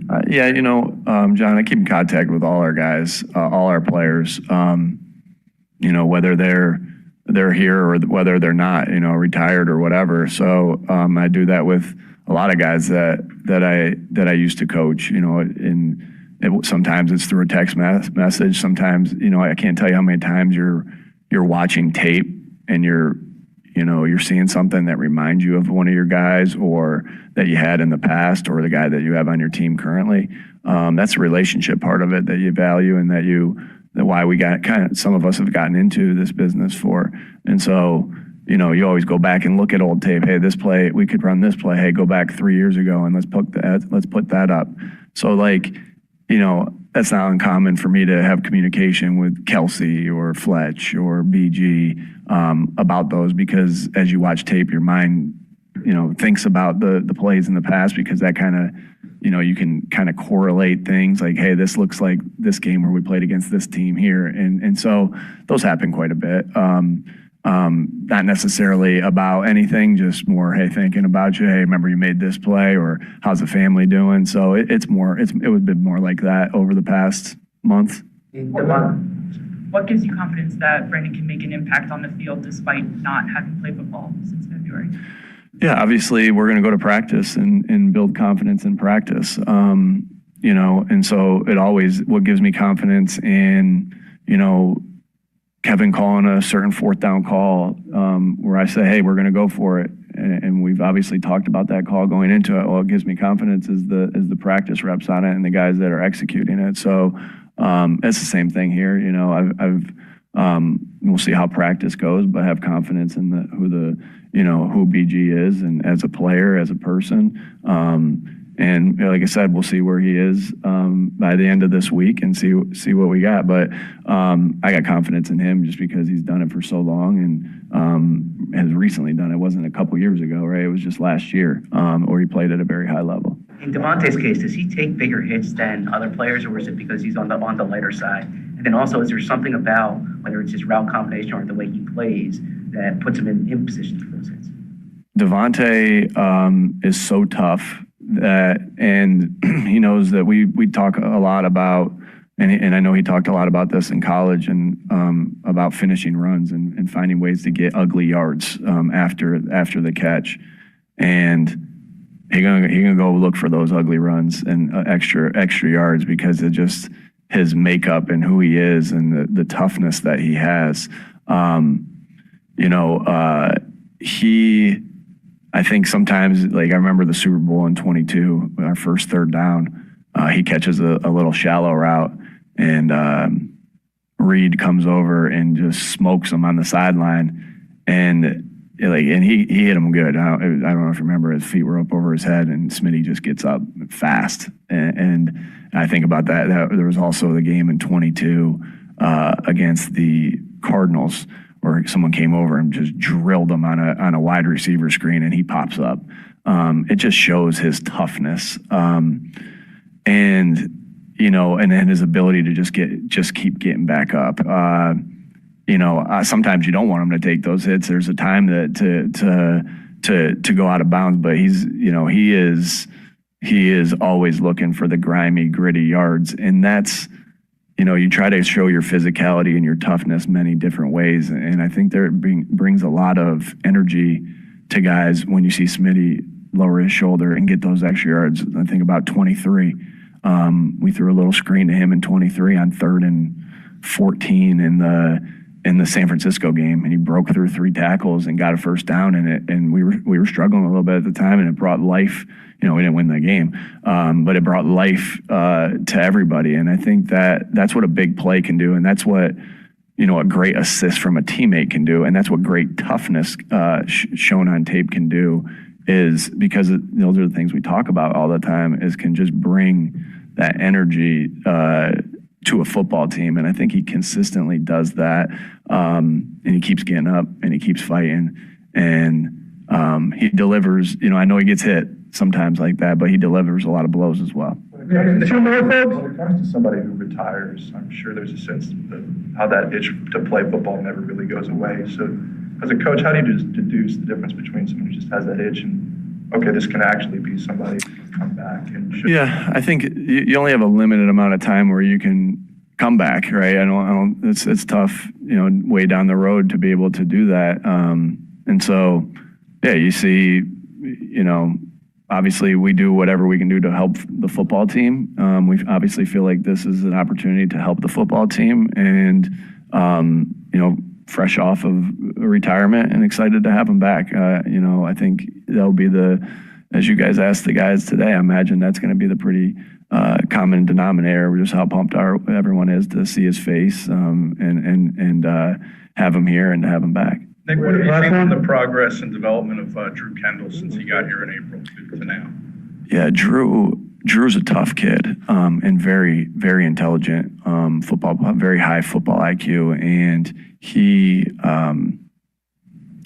just keeps getting better. He's working with great guys. He's able to sit there with Cam, a Pro Bowl player, and Landon and Lane, all those guys, Jordan, Tyler, and Brett for that matter, and just soak up information. And I think that's what he continues to do. I think he has an ability to play with balance and power and great athleticism with tenacity.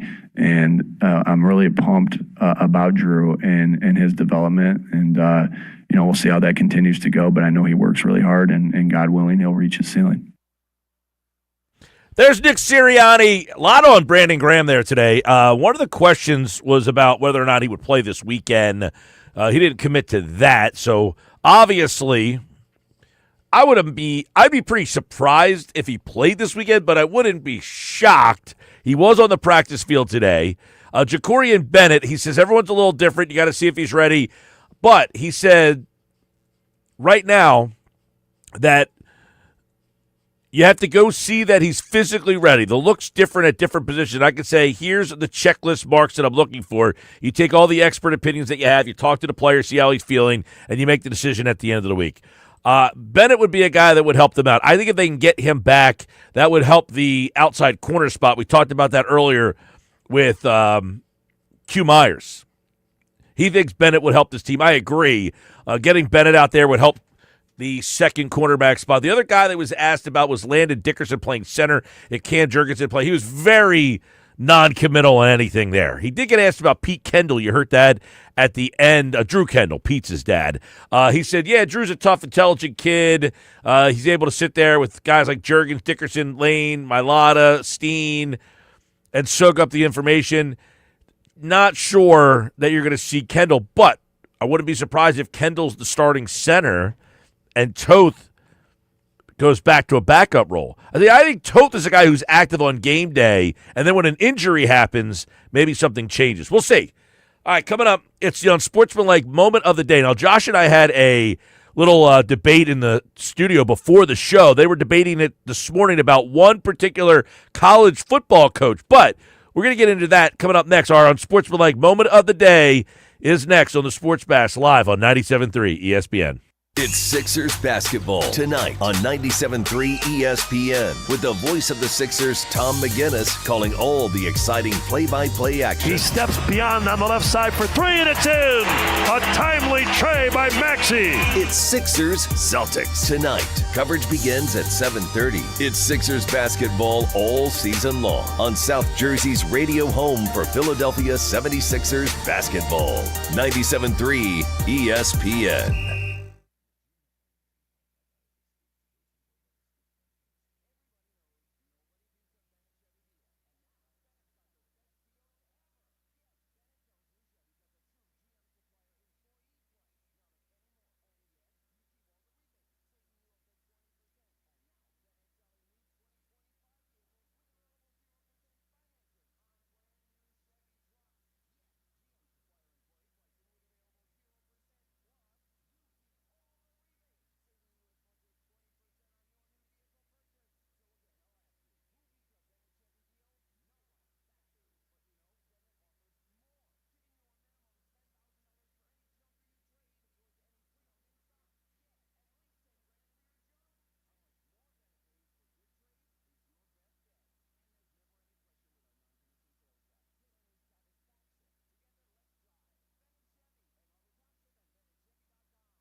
Hi, it's me, Flo, here to tell you that with the Progressive Home and Auto Bundle, you get 24/7 protection, so you're covered no matter where the day takes you. Even I added too much water to the pizza dough day? Yep. How about getting a call from my daughter to pick her up at the airport because her boyfriend is unreliable day? Especially that day. What about finding out that one of my pipes suddenly burst in my basement day? Progressive has every day covered 24/7 with the Home and Auto Bundle. Also, you have a lot of bad days. Oh no, that was all the same day. At least you're covered with Progressive.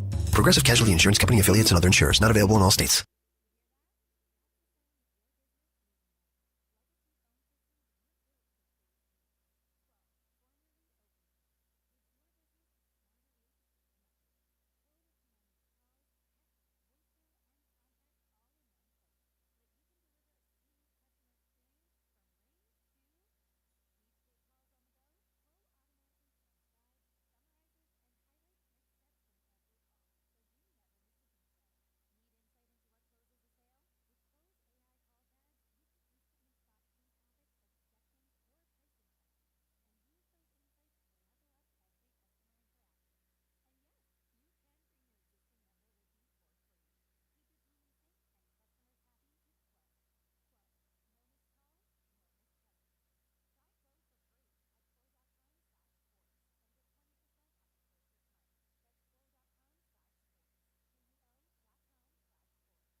Go to get your game on at the Fanatics Sportsbook in the gallery at Ocean Casino Resort. Cheers your favorite drinks while cheering on your favorite team.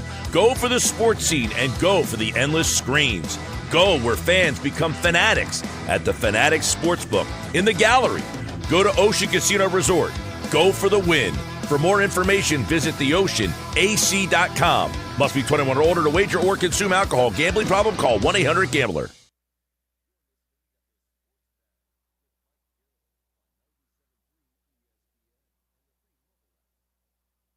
I think it'd be a great fit because of Spurrier. Steve Spurrier, you had the one-liners, wasn't afraid to talk. Remember, Free Shoes University, can't spell citrus without the U and the T, all the different things that were said. I mean, he didn't have a problem saying things, and neither does Lane. Lane's tweeting out stuff, having fun. He was having fun with Nick when they were talking to him on College Game Day this past week, and that's just the way he is. And he's offense, throw it all over the yard. Mel, yeah, I think it would be a perfect fit. That's Mel Kiper on Sportsman. He thinks they were talking about Lane Kiffin. He thinks he's the perfect fit to be the next Florida coach. It's our unsportsmanlike moment of the day, and it rolled into a conversation we were having before the show today in the studio. It's brought to you by Whitehorse RV. Find fall closeout savings on 2025s and select pre-owned RV. Shop now before they're gone. Whitehorse RV, your your RV adventure starts here. So, it came up that what's the better program? What's the better job? Penn State or Florida? Now, I said Florida, you said Penn State. Right. If you were a coach, which job would you prefer to choose? Yeah. Now, do you think Lane Kiffin would go to Penn State or Florida if he had the option? Neither. Really? You think he'll stay at Ole Miss over those two jobs? I think one of the things he's a vagabond, that dude. One of the things that Kiper brought up was very interesting because he talked about how free Lane Kiffin is. If he goes to a place like Penn State or Florida, they will ratchet up the scrutiny on him. He might not have the freedom that he has now. He kind of is at Ole Miss, kind of gets to do whatever he wants. He gets to troll people on social media. He gets to say weird stuff after games. I don't think he would be allowed to do that. I don't know. I think he would be like the old ball coach down in Florida, man. He would be a rock star. And my answer, I said the better job is Florida. You said Penn State. I remember Florida, like from my college days, they had Spurrier, and then when Spurrier was at Florida, they were like rock stars. Yeah, but see, you're thinking about it from when you were younger. I'm looking at what it is right now, which is in the world of NIL. What is the better place to win at? And in a place like Florida, winning 9 games is not enough. That's what Dan Mullen did, and they got rid of him. I agree, which just tells me why that's the better program, is you win 9 games, you're done. Penn State has perpetually been a 9-win team. Well, they've won more than 9 games. The problem with they win 9 games here and there. You're acting like Penn State hasn't won a national championship since like the 80s.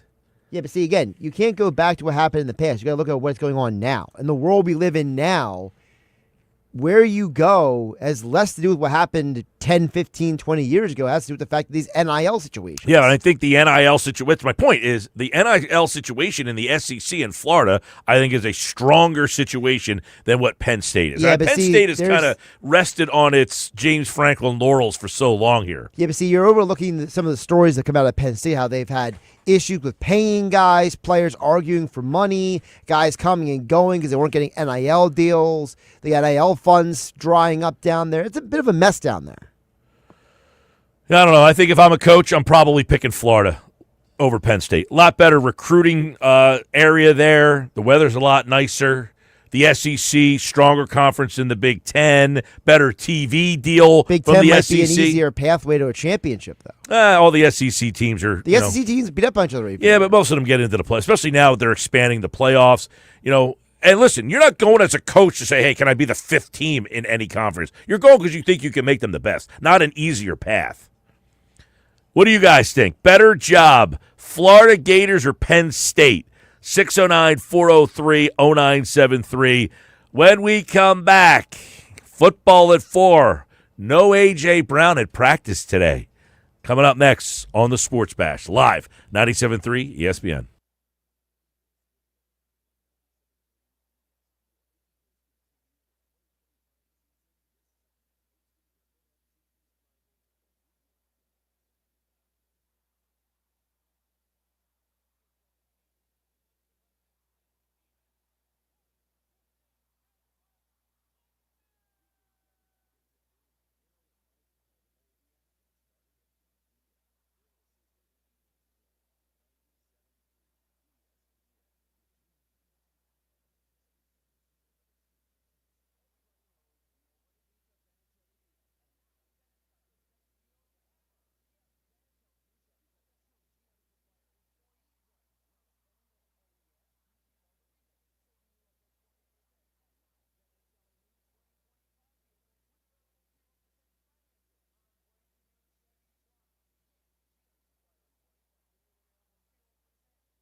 Hang on, Geoff. Here we go.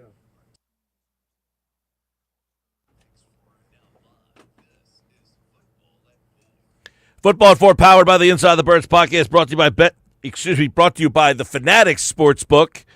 At the Fanatics Sportsbook at Ocean Casino Resort in Atlantic City, you can check out all the games this weekend, including the Eagles and the Giants. It's Sunday at noon. You can Sunday at 1. Pregame coverage starts at noon right here on 97.3 ESPN. Geoff Mosher from the Inside the Birds podcast and PhillyVoice.com is back for today's Football at 4, which has a lot of stuff going on, including no A.J. Brown at practice today. Doesn't seem to be hurt. I don't know if he's just standing next to Big Dom, Geoff, just to see what the color of the paint inside his house is or anything. But no A.J. Brown at practice. You read anything into that other than maybe just a day off?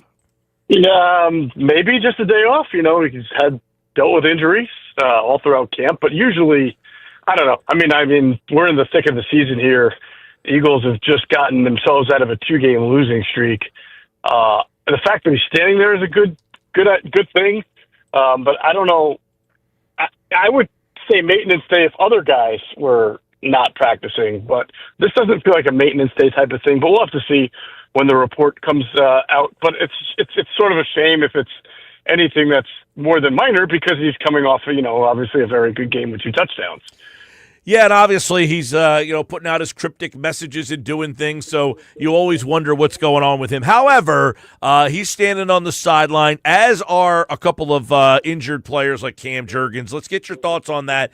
Nick Sirianni was asked about Jurgens and whether or not they would use Landon Dickerson. He was not committal to that. But are you of the opinion that if they know Jurgens is out, that maybe someone else starts the game, that Toth is there in the middle of a game, but if they know ahead of time, they might change their thinking? Well, I don't know that if Cam Jurgens can't play, I'm not sure it resolves the Brett Toth has to play issue. But I do think if you're trying to put, as coaches always say, and I think Nick Sirianni said today, you do the best that you can for your team. If you want to put your team in the best position to succeed, then you would play Landon Dickerson at center and Brett Toth at left guard. That's what I think. Now, you can rationalize that and say, well, at least at center, Toth only has to double team. He helps out, whereas at left guard, you're on an island more so than often, and that's not good for Brett Toth. And I could see I could understand that. But also, Brett Toth's shotgun snapping is not very good. And even though the Eagles went under center 16 times against the Vikings, that was game plan specific anyway. I'm not sure they're going to want to do that as much against the Giants. And then even so, you still have to snap from the shotgun. You can't just limit yourself to an under center offense. So I think the potential for, calamity or things going wrong is higher with Toth at center than left guard. It's not a great situation either way, but I'm not quite sure what the solution is. It's not like Sua Opeta is the answer. They brought him back and put him on the practice squad. And Matt Pryor, they clearly don't like playing on the left side.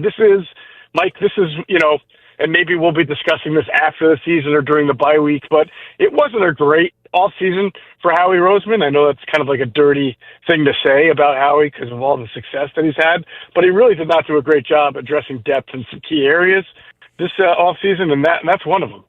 Well, and I guess Drew Kendall's not ready. Or would you think that, well, maybe if they know he's starting the game, they activate him, but they don't, he doesn't play guard, so is it one of those situations? Yeah, that would just be, is Jeff Stoutland comfortable with a rookie 5th-round pick, Drew Kendall, playing center? Because you wouldn't play him a left guard. You'd only play him at center. Are you comfortable with him stepping in against Dexter Lawrence and that pretty strong Giants defensive front? The Giants haven't been a very good defense altogether, but as we saw in that game Thursday night, their defensive front, it's got some dogs on it, and I just don't know that they think that Kendall is ready for that.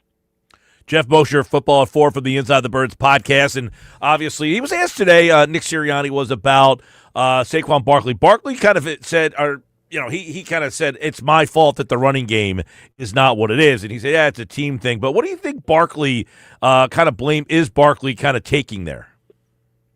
I think he's just being a leader and accountable, which is good. It's not like he's going to come out and say what he's doing wrong. Maybe there are some things that he's watched on tape that he feels like he could have done better. I guarantee you that. I mean, I think that no matter who you are, but especially at the running back position where you're so dependent on lanes, people in front of you, certain shifts and movements, I'm sure he's watched the tape and thought, oh, man, like there I had an avenue, or there. I've seen it myself. A couple of times he's slipped and fallen, and sometimes he hasn't exactly followed the block. But he's sort of never been that kind of running back anyway.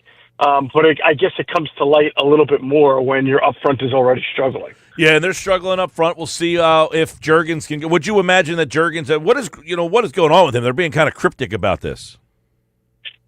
I mean, look, the guy, I think him and Dickerson both fall under the same category of guys who underwent off-season surgery, and it wasn't like a minor this or a minor. Back surgery is pretty big for an offensive lineman, and your range of motion has to come back the way it was. And the beauty of Cam Juergens and Jason Kelce and being that kind of athletic center is you have more fluid change of direction and angle movements than maybe other centers who just play more of a rough and tumble type of game, blow the guy off the ball type of game. And the offense has always been centered around those athletic movements that Kelce and Juergens can do. And if you have back surgery and you can't do those things, but you're still trying to do those things, then other parts of your body can break down in the process. It's favoring, right? Yeah. And listen, I'm not a doctor. I'm not saying that's exactly the issue. I don't know, and the team's not going to come out and tell you, but I do know that he even did come out and say that he's not felt like 100% since the back surgery. Yeah, I mean, if he's and there's a lot of things the Eagles have done with their centers that a lot of teams can't do because they had Kelce Correct. and Juergens, and they pull them and they get to the next. They do a lot of athletic things with the center. So I would imagine having a center situation certainly changes the dynamics of what they can do offensively. Oh, 100%. And then, it's compounded when you ask Brett Toth to play center. He was asked to put a couple of blocks in that game from under center that that's not what Brett Toth can do. I mean, you can look at it and say, well, man, Brett Toth stinks, but that's not fair to Brett Toth because no one has ever said in any scouting report that Brett Toth is capable of doing those things. In fact, he wasn't even a center until he came to the Eagles. So, I mean, you can throw Brett Toth under the bus all you want, but it's not being fair to him. He shouldn't be asked to make kind of blocks that he has not been asked to make in the past because he can't. All right, Geoff, let's take a look at the defense. Obviously, Brandon Graham, and he's there. Now, that is official. He announced that yesterday that he will be coming back. We did touch on this a little bit on Monday, but Nick Sirianni was asked about it a lot today, obviously. He was at practice today. Do you, number one, anticipate Graham will play in this game, or do you anticipate probably after the bye week? Definitely after the bye week, but I do think that there's something to look for this week. And because when Zadarius Smith came to the Eagles, he was not in training camp. He was not in, with the team for the first week. I mean, he was not at an OTA.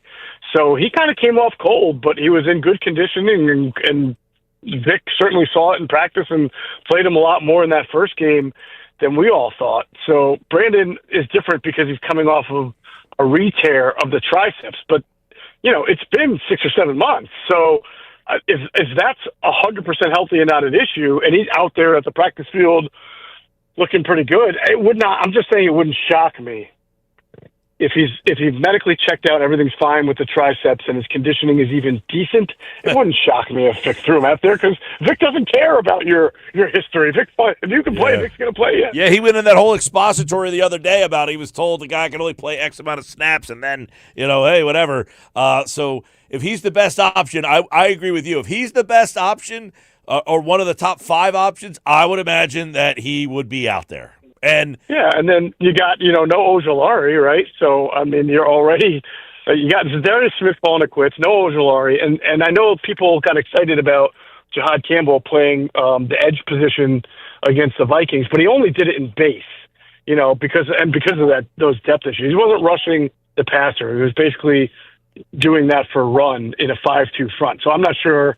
Maybe that role gets changed, Mike, a little bit this week with the depth issues because you don't want to overextend Brandon Graham. Maybe you do see Jahad Campbell out there in more of a 4-man front when they need to rush the passer. Let's talk more about that because Nakobe Dean was back. He played 31 snaps. I think he played pretty well. So when you look at Nakobe Dean and what they did with him, what does it mean kind of moving forward with his role and then what you do with Jahad Campbell? I'm interested in this whole dynamic here.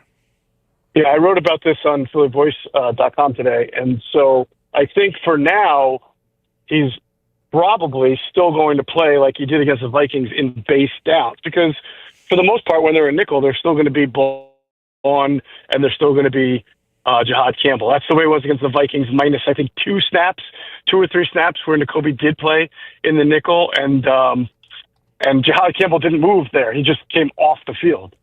So, but again, given where they're at with the edge here and Ojulari not being able to play, maybe you do see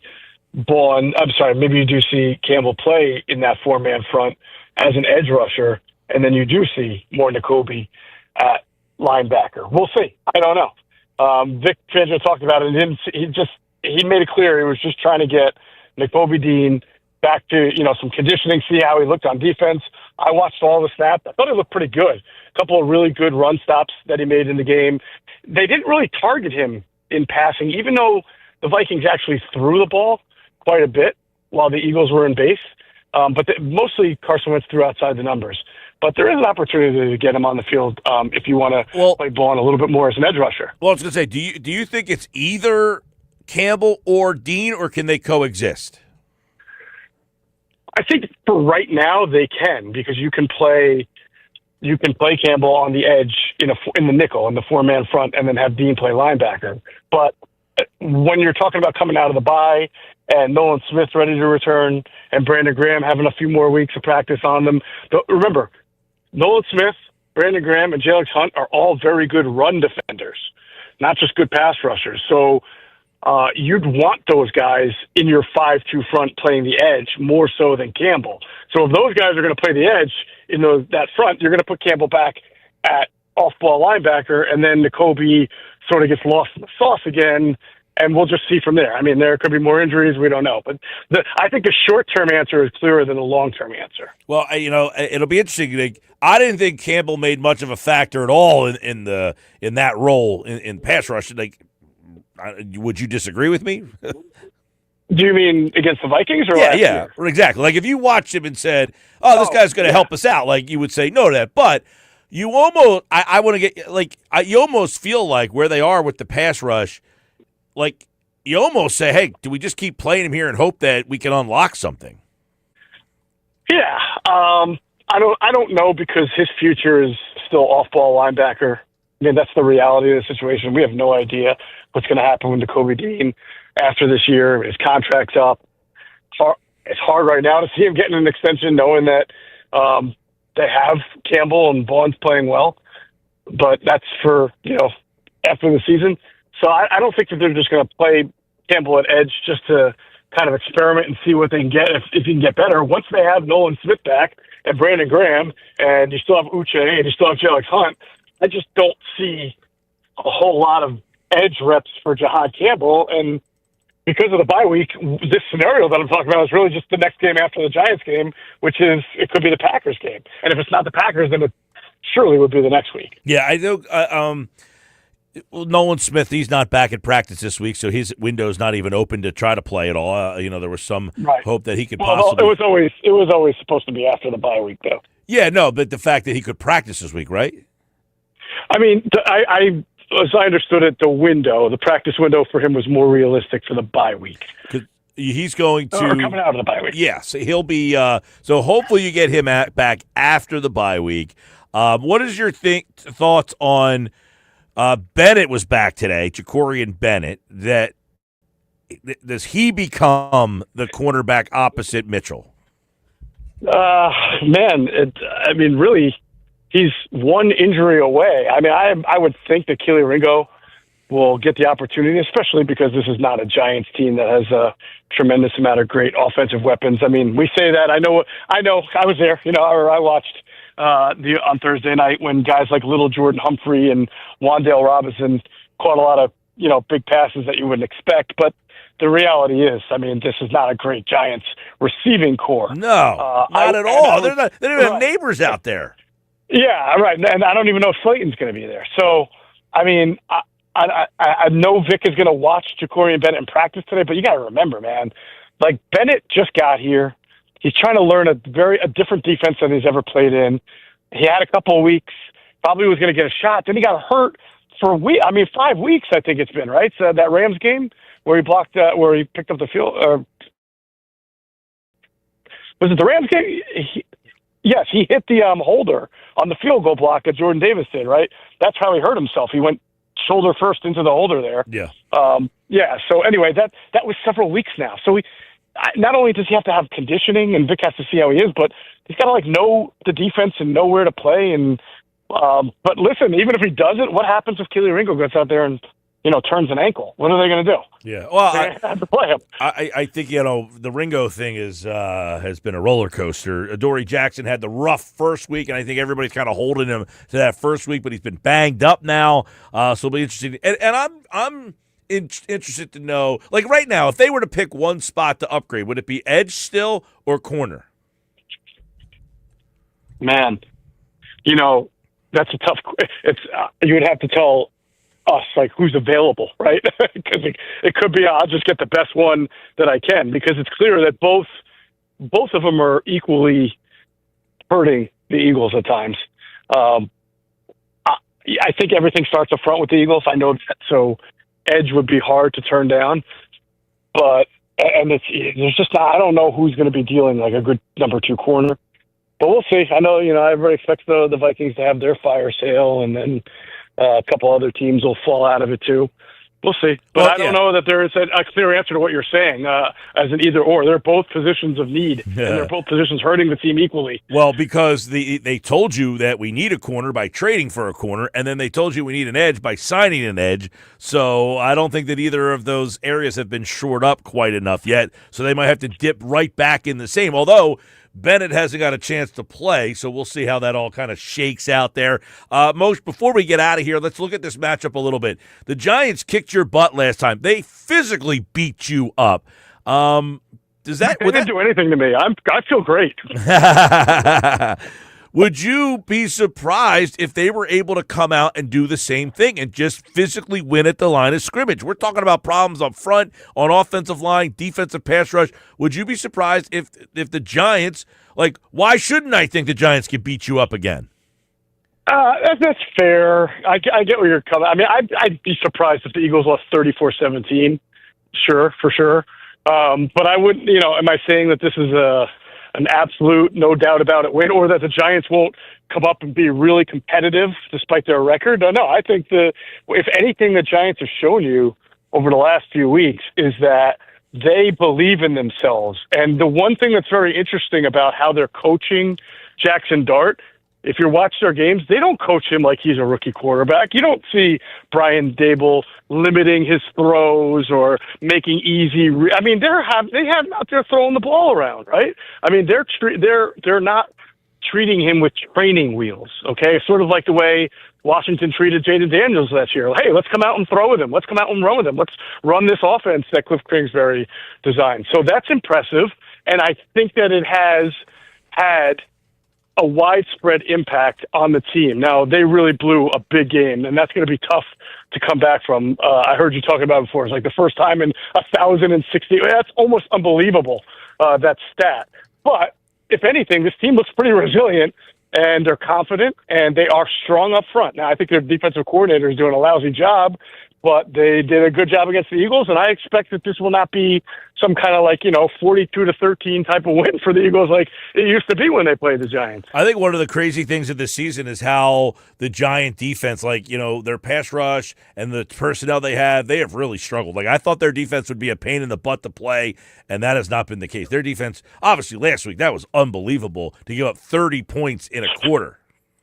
Yeah, and the crazy thing is, I think Burns has a lot of sacks. If I'm not mistaken, he's got 6 or 7. He's been very good. Yeah, and then early in the year, this is why I have to question a little bit what Bowen's doing as defense coordinator. When they went to a 4-man rush, they were taking Dexter Lawrence off the field. He was not part of it, and I'm like, Dexter Lawrence was an all-pro. I mean, he's one of the rare 345-pound guys who can get you like 6 to 8 sacks from the inside, and you're taking him off the field on pass rushing downs. I didn't understand that. I still don't. I thought the Giants had a chance to have the best four-man rush in football between Burns, Thibodeau, Lawrence, and Abdul Carter, but I feel like they're not getting the opportunity to do that. That and, when the Philly played them last time, I mean, they couldn't move the ball against the Giants. That was another problem. They struggled in every capacity against New York, and you would think that you would be able to take some shots down the field against them this time because they're not that strong in the secondary. Agreed. Although I do like some of their secondary players, but I mean, for whatever reason, they just haven't put it together on defense. But again, when you're playing confidently and you believe in yourself and you're playing a rival that you just beat, I think that says something. So I think this will be an interesting game. Oh, I agree. It shouldn't be an interesting game. To lose twice in the same season at home against the Giants would be absolutely disgraceful. I mean, especially going into the bye week. You get this one, you get the taste out of your mouth for that Thursday, because I'll tell you what, that Thursday game still kind of resonates and sits that you got beat up the way you did physically. That's all. Right. Jalen Carter should play in the game, so that's good. But again, it's Wednesday here. We got to see this report. If A.J. Brown's banged up, Cam Jurgens doesn't play. Yeah, nothing on A.J. The press conference with Nick was before practice for everybody out there. So they didn't get a chance to ask about him. So if you tell me that A.J. Brown's not playing, Cam Jurgens not playing, Dory Jackson's not playing, then all of a sudden that's the great equalizer. Big time. All right, well, that's what happened last time. No Landon Dickerson, no Jalen Carter. Yep. You had a bunch of guys out, and the result was you got smoked, and they physically beat you up. That's what stands out about that game. It wasn't a fluke thing. The kicker missed an extra point. They physically beat you to a pulp. All right, maybe I'm going a little over. No, not really. You're fired up. No, I mean, they lost by 17 points to the Giants, who had one win. Yeah. So you're right. Yes. All right. Geoff Mosher, everybody, from the Inside the Birds podcast, phillyvoice.com. Check out the Inside the Birds podcast on all podcasting platforms and right here on Football at 4 on the Sports Bash. Thanks, Geoff. You got it, Mike. Take care. Jeff's back on Monday to recap Eagles and Giants for us here on the Sports Bash Live 97.3 ESPN. When we come back, it is the Nuggets. Nick's Nuggets is back for another edition. And what are we talking about today? Well, the Sixers at the opener tonight. Over-under wins, 44.5. What do you got? At Mike Gill Show, vote right now. Let's see what the votes are. It's 55-44. It was 50-50 last we talked, Josh. It's 55-44 now. Over, under 44.5 on the Sixers win total. What is the voters? Where are they going right now? It's 55-44. Are they going over or under? I mean, I'm assuming that there's so many haters out there, they got to be going under, right? Right now, 55% say the Sixers will go over 44.5. 44% say under the number. I'm shocked. Vote. At Burns Clark 64126 says he's buying back in. Wow. How about that? He's buying back in. If you're watching on the YouTube channel, you can leave a comment there. If you're on the X platform, you can leave a comment there. Let's see. Jeff's checking in, watching on YouTube. How many games will Embiid play this season? I got the over-under at like 55, Geoff. 55 is the number that I have for him. He needs to play, 60 to be eligible for MVP? It's actually more than 60. I think it's like 62, something like that. Oh, 66. Wow. But I do not think he will be eligible for awards this year because they have 16 back-to-backs. All right, when we come back, we'll get into Nuggets. Nick's Nuggets is next on the Sports Bash.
All right, we keep rolling on a Wednesday. It is the Sports Bash. 4:32. It is time for the Nuggets. Knicks Nuggets are brought to you by the Hub Gear that works as hard as you do. Nick Earnshaw is back with his Nuggets today. They're brought to you by the Hub. And don't forget, you can check out Nick Earnshaw on the Shift podcast, a new episode out.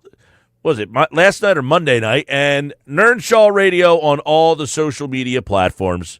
Let's bring him in to today's edition of Knicks Nuggets here on the Sports Bash Live on 97.3 ESPN. All right, Nick, we've got a lot going on. It's opening night for the 76ers. We got the Eagles getting ready for the Giants this weekend. It is a busy, busy week. Got the Flyers tomorrow night as well. What is going on with today's Nuggets? What's going on, Mr. Mike Gill? Nice to talk to you. Yeah, the Shift, we just did a World Series preview of the Dodgers. And listen, I think it's not going to be a close World Series. In my estimation, Dodgers and Blue Jays, that gets started Friday night. So that's going to be a fun episode if you want to check that out. But we got a lot to get to. More importantly, we have Sixers basketball tonight. It counts tonight. It's not preseason. You don't have, starters not playing against you, right, in the Timberwolves the other night. You have Embiid on the floor, Edgecombe, Maxey. It's not a fully healthy lineup, but they're there. So nugget number one, I want to get your expectations for the season. Embiid or Edgecombe, what are you more excited to watch tonight? The performance of Edgecombe in his first game professionally in a regular season matchup, or Joel Embiid to see his health? Because both are big storylines heading into tonight and the season. What are you going to get out of the third overall pick? What are you going to get out of Embiid? They both look good, really good in that final preseason game. They're in Boston tonight on the road. Which one are you more looking forward to there, Mike Gill? Well, I mean, the Embiid thing I saw Friday night, I think he looks healthy. So it's not like I'm waiting to see what he's going to look like. He looks healthy. He looks like he's good to go. He lost a lot of weight. He can move, something he couldn't do last year. He had that knee brace on. He looked like Frankenstein walking around. He just looked like a mummy. He just was dragging that leg with him. But so I would say Edgecombe, in your question, Edgecombe, because I saw Embiid. I'm now confident that he looks like he's healthy and ready to play. Edgecombe, though, now the games count. How are teams going to defend him? What kind of offense will he bring? He's not a great shooter. Will he be able to take the ball to the basket? Will he be able to get there freely? Can he drive and dish? I want to see what kind of impact VJ Edgecombe has, because we're talking about this. For all the people who hate Daryl Morey out there, there's a lot of them that think this guy's just terrible at his job. He got Maxey. He got McCain. And I think he got another guy in Edgecombe. That would be 3 straight hits that he has gotten when it comes to drafting guys, and he's found them all over the place. Edgecombe was the 3rd pick. Maxey was in the 20s. McCain was in the deep teens. So he says, I can find guys, and I think Adem Bona's probably going to start tonight, and he's another guy that's a player. He got him in the 2nd round. So pretty much every guy that he has drafted since he has been here, they are all contributing players, and I think VJ Edgecombe will be the latest one of that. Now, you're not going to see McCain tonight because he's hurt, but he should be back. I would think he should be ready to go sometime early November. Yeah, I think so. And listen, you got most of them healthy. That's what you got to be happy about as a Sixers fan. Most of the players, most of the starting 5 is healthy. The key contributors are playing tonight. Joel is the main piece here. But I'm with you. I can't wait to see VJ. We kind of saw him beat. He looks healthy. We finally got to see him in game action in that final preseason game. That's obviously exciting. But Edgecombe playing tonight is huge. And I got a stat for you. According to ESPN Insights, so Nick Nurse, he's coached the Sixers the last 2 years, the Raptors 5 years before that. The Sixers were 2nd and 1st in net points gained through turnovers in those years. The Raptors were 1st in the last 3 years he was in Toronto. Okay, that's according to ESPN Insights. The reason it's Edgecombe in this situation is because how much of a menace is he going to be on the defensive end, right? In transition, he's fast, he's quick, he could score, he could hit a shot from the outside, he could drive. He just seems like a violent type of player on the court, especially on the defensive end. That's where I'm excited. And the fact that they are 1st and 2nd in net points off of turnovers, I think that is a massive, massive get for the Sixers and Nick Nurse, the way he wants to do things, to add VJ Edgecombe into that. Oh, man, you're going to see him all over the floor. So I'm really thrilled to see this kid. I think people should be excited about him. And I made a hot take. This is a hot take. I could be dead wrong, but I have a feeling just the way he was playing throughout training camp, what he did in college, and what he did in the preseason.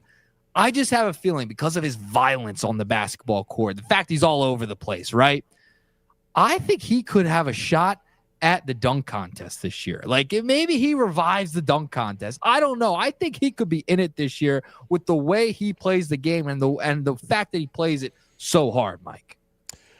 Well, yeah, he's a dunker. I don't know in terms of like the shot's not there yet. He's not going to be a consistent shooter, I don't think, at this stage. But, yeah, he's an athlete. They have lacked – think about this. Last year you're playing a guy like Kyle Lowry or Eric Gordon. Those guys are getting minutes on the wing as the second guard. Maxey ended up getting hurt, so you really had no athleticism. Now you're putting Maxey and McCain McCain's not back yet, but he should be back. But Maxey and Edgecombe and Grimes, that's a three-guard lineup that is going to be very difficult to deal with here. The question will be, is VJ Edgecombe polished enough now in a regular season game to just put the ball on the floor, take it to the basket, and not be out of control? By the way, he is plus 1,000 to win Rookie of the Year. If you want to go down that road, sprinkle a little there. You got Cooper Flagg minus 170, Ace Bailey plus 900, VJ Edgecombe plus 1,000. I think you got to, right? Plus 1,000, third overall pick, the athlete that he is. I think I'm going to throw a couple of bucks on there tonight, Mike, for Edgecombe winning the Rookie of the Year. Those are some good odds, especially with how he fits into this roster and what Nick Nurse wants to do. Going into that, right, they have been so emphatic about how much they love Edgecombe that he's probably going to start, right? Like, he's going to start. That's how much they love VJ Edgecombe. He's a rookie, right? Like there's not a ton of expectation for him. It's like, all right, it's rookie year. He's really young. He was a freshman last year in college.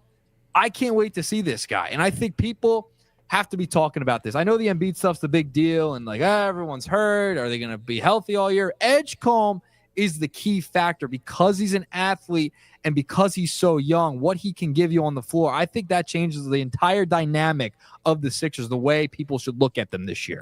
Well, listen, I would say this. He's probably going to start over Grimes. Now, the starting lineup is not out yet, if anything from the last preseason game is any indication, Grimes came off the bench. Now, keep in mind, Grimes had just signed, so maybe things have changed. But I think what you're going to see tonight, and we're going to have Paul Hudrick on in about 20 minutes from now, but I think it'll be Maxey, Edgecombe, Oubre, Bona, and Embiid. I think that will be your starting five tonight. Then you'll have Grimes coming off the bench tonight. So I think Edgecombe will start over Grimes for at least to start things off here. That's how much Nurse has liked what Edgecombe has brought to the table. But I would say this. You just said something. He's the third overall pick in the draft. Forget Embiid and all the distaste and anger you have towards him and his injury history. Be excited about this kid. Be excited that Maxey's back. You want to be mad that Embiid has missed all this time, can't trust him, always hurt, fair enough. But the Edgecombe kid is the third pick in the draft, and he is worth your time to check out. And I'm telling you, tomorrow you might say, whoa, I didn't realize they drafted a kid that was that good. Yeah, I hope that's the case tomorrow after, the first game. Obviously, it's a long season, but I think they want him to have a giant role on this team. And I think he's going to start tonight too. It seems like they've indicated that they want him to start, especially this game. I hope he starts in the nosebleeds when me and Pete G are there on Saturday. That'll be a good time. But no, I think Edgecombe's a guy that people are going to like take a step back and like, oh, I didn't realize they got a kid that's pretty good. So is that official? You and Pete G made a date? We're pretty much in. We're pretty much into it. We gotta lay down what seats we want, but we're in. We're in. It's locked. Oh, so well, you gotta be careful with Pete G. He's not a committer. Wow. He'll decommit. Yeah. He's a decommitter. Well, he'll tell you he's a last minuter. He's a last minuter, so you better make sure that you lock these in before beforehand, because he'll be at the last minute saying, "Nah, I'm not going." Yeah, then I'll be hanging with Henning, locker room on Saturday. I'll be all over the place. It'd be a nice day to double dip, like we were talking about on Monday. It would be a nice day to double dip. Yeah, you got Flyers at 12:30. Flyers 12:30. Sixers Saturday night. You got to do the double dip. You don't get too many of those throughout the course of a season. So I have to go Philly tuxedo, is what you're saying on Saturday when they do the home. Now, what's the tuxedo look? Do you go Flyers hat, Sixers tee, or do you go Sixers hat, Flyers tee? See, here's what I could do. I have the Flyers hat. I have a Sixers jacket, and then I could go Eagles T-shirt. Well, what's the Eagles for? You're not going to an Eagles game. For Sunday, you got all three of them on. Just full Philly tuxedo. Have a good weekend there, Mike. Yeah, I'm out on the I'm out on the tuxedo look. But if you're going to go, you can't put the Eagles in there. They're not playing. But they play Sunday. Yeah, you're going on a Saturday in case you forgot. The day you're going is Saturday. I need to feel fully. I mean, the Phillies play. The Phillies play in spring training. Should you wear a Phillies T-shirt because that's around the corner? Listen, it's all about the vibe. I can always zip up the Sixer jacket, have the Eagles on underneath. You know what I'm saying? No. That's the thought here. If you're going to the two games and you're going tuxedo look, you go Sixers and Flyers, which is a terrible look to be. You know, if you lived in Pittsburgh, all their teams have the same color scheme. It's more acceptable to go there and maybe support both. The Philadelphia teams, none of them, except for maybe the Sixers and the Phillies, have a little bit of the – like when you think of the Sixers, do you think red or blue? I think more blue with the Sixers. Yeah. More blue. Yeah. I like the Sixers have that red jersey, the red uniforms they wore the one year. Some of their color is red. Now, during like the Charles Barkley, Dr. J era, like the late Dr. J, early Charles Barkley era, like the 90s, they had like a maroon color they went like with a maroonish red. Yeah, they had like a little bit of a different shade of red when it was that era. Then you have the throwback Sixer jersey, the AI, the ones they're bringing back this year. Listen, I'm a big fan of the Philly tuxedo. I know you're not a big fan of the Philly tuxedo, but there are fans of the Philly tuxedo out there. It's a great look. You're supporting every team there, Mike. That's fine. Go for it. See how that works out for you. I'm already happily taken. I could care less. I'll do what I want. I'm a free bachelor out here, Mike. I can do whatever I want at this point. And you might remain that way with a Philly tuxedo. That's all right. Maybe I'll find someone else with a Philly tuxedo who will go along with me. There's always someone. All right, moving along. Nugget number 2. Hey, we got to touch on the Phillies. Did invoke the Phillies here a little bit, Mike. I know the Sixers are playing tonight. This Harper stuff is interesting. Remember the comments made by Dave Dombrowski. We remember Bryce Harper, also the reports about him wanting a new contract. Here's what Joel Sherman had to say about Bryce Harper and what his future could look like. Take a listen. Clearly, Dombrowski's comments, Dombrowski's been around way too long to have said that without having some meaning behind it. That's what I thought, too. I continue to wonder if the meaning is the player is unhappy with his contract, and this was a kind of side glance back at, I could take some shots here too, if you'd like me to do that. Why don't we both settle down? I mean, I don't know. Like, I that's pure speculation. Mm-hmm. But would I be 100% shocked if Bryce Harper got traded this offseason? No. So that's interesting from Joel, who is with the New York Post and is an MLB Network insider. That's a little interesting because we've heard the rumblings of the Harper stuff before, right? Last year we heard, hey, he kind of wants a new contract, right? And his agent is Scott Boras. So we know there's something there if it gets out into the media, right? And I know he said he is speculating, but he also said he wouldn't be totally shocked if there was a move there. And Dave Dombrowski didn't have a glowing review of Bryce Harper in his final press conference of the year. I don't think there is a ton to this, but it's not nothing there, Mike, especially if Joel Sherman is reporting that. He wasn't reporting. He said he was giving his thoughts. So he's not reporting that he thought that was a problem. I said before, I don't like Dombrowski came out and said what he said. Now, Boras, his agent, has come out and said he agrees with Dombrowski. So I think everybody is just trying to find something, because this is what I will say. I think people would not be heartbroken if Bryce Harper got traded. I mean, because Philly fans are so fair weather at times. And the moment the thought is that he might not be the same player that I fell in love with, I'm over you. Yeah. And they are ready to move on from Harper because the perception would be that he's not the same player. He asked for more money a couple of years ago. That was reported. And at that time, when he was at his height, people were kind of turned off by the fact that he asked for a new contract. I do think that people would be not supportive of giving him a new contract. Letting him play out the deal, I think you have people who still say, hey, I like Harper. I want him to be here. But I think there are some people that would say, hey, if you wanted to move him, I wouldn't be against it. And then there's another group of people that say, there's no way you can give him a contract extension. And I said at the time, you can't ask for a contract extension. He was like 3 years into that deal.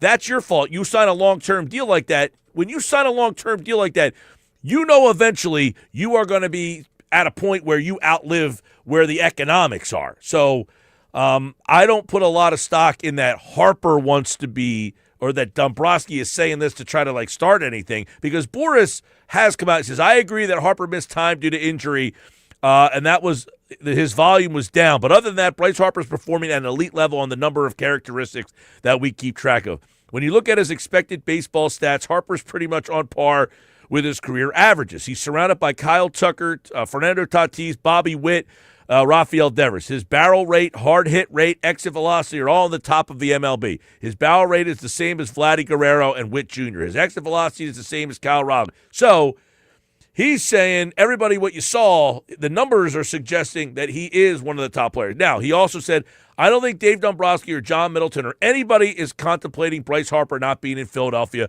for the rest of his career. Yeah, I am in the camp of I don't think he's going anywhere. I just can't see it happening. I think that'd be crazy. Now, if he wants a new contract, that's bizarre. That's crazy to me. I don't think you got to know this, and I'm with you on that point. It's like you sign this long-term deal. You know inflation's going to hit. Guys are going to get paid more than you over the course of that contract. It's a long-term contract, not just, you're in the double digits here. So I think for Bryce, I don't think he goes anywhere. I don't think there's going to be a new contract at this point. Remember, I think he has a no-trade clause as well. So he does. There's that factor in that. He would have to waive the no-trade clause too. So I think the rumors are just speculation, like Joel kind of said. But he said he wouldn't be 100% shocked. So my thinking is maybe there's a little bit of strain there, a little bit of like disagreement possibly. But I think at this point, he is what he is. He's 33 years old. You knew this was going to happen at some point. The fact that you jump on and want to just trade him all of a sudden, it's crazy. I don't know what people wanted Dombrowski to say. He got asked a question and he gave the right answer. I mean, he gave the answer. Harper was hurt. He wasn't the same player. If he came out and said to the guy who asked the question, what were you watching this year? I thought he was an elite player. That he would sound like an idiot. Like, we get so bent out of shape when the guy actually gives us the truth. Now we're mad that he gives us the truth. He gave the answer that was accurate. Bryce Harper was not the same player this year. At no point did Bryce Harper step up to the plate and we were like, oh yeah, here's Harper, baby. No, you were like, this is not the same Harper that I remember, coming up in big spots, hitting home runs, crushing this, doing that. Every time he would hit something, you were like, oh, maybe that's going to get hit. And then it didn't get him going. So Dombrowski got asked a question. He answered the question the way it should have been answered. Yep, I think so too. And remember, he's heading into his mid-30s, all right? Father Time gets to everybody at some point. All right, Mike, 2-pack of Nuggets. Enjoy the Sixers tonight. I just hope Father Time doesn't hit him too quick or too hard because he's on board till 2030. And by the way, Trey Turner until 2033. All right, there are the Nuggets. They're brought to you by the Hub. Gear that works as hard as you do. Don't forget, coming up next hour, on the other side, we're going to talk to Paul Hudrick. Paul Hudrick's back from Liberty Ballers to preview the Sixers season. The Sixers open the season tonight right here on 97.3 ESPN, your home for Sixers basketball. Tom McGinnis on the call. Tip-off. It's a 7:40 tip time. Our coverage starts at 7:30 on your home for Sixers basketball, 97.3 ESPN. When we come back, Sixers insider Paul Hudrick from Liberty Ballers joins us to preview the season. Which player is he most excited for, and who's the X factor under the radar? Over under 44.5. What do you got?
All right, final hour of the show. We got Sixers basketball tonight is back. It's opening night. The Sixers take on the Celtics. You can listen to the game on 97.3 ESPN. Paul Hudrick from Liberty Ballers going to join us in just a couple of moments here to give us his thoughts on the season. 5 thoughts coming up.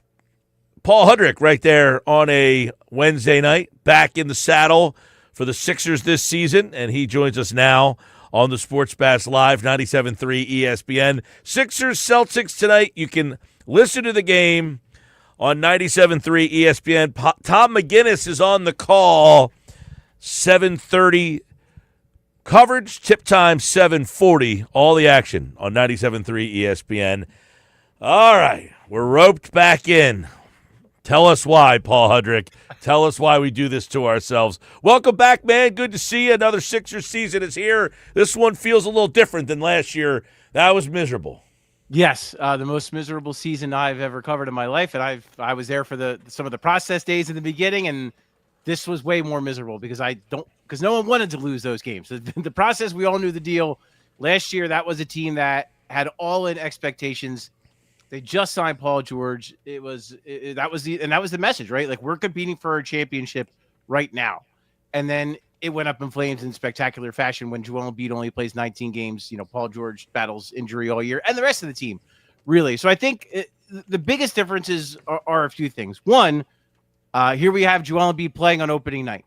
We're already off to a better start than we were last year. I don't think Paul George is far behind him. I think Paul George missed the first 5 games last year. I think he plays. I think it'll be less than that. I think he's going to get back in the fold here soon. The other thing is, Daryl Morey talked about it at the trade deadline last year. He said he admitted a mistake, and it was a mistake, to build the roster so old, and said we need to get younger and more dynamic to fit the modern NBA.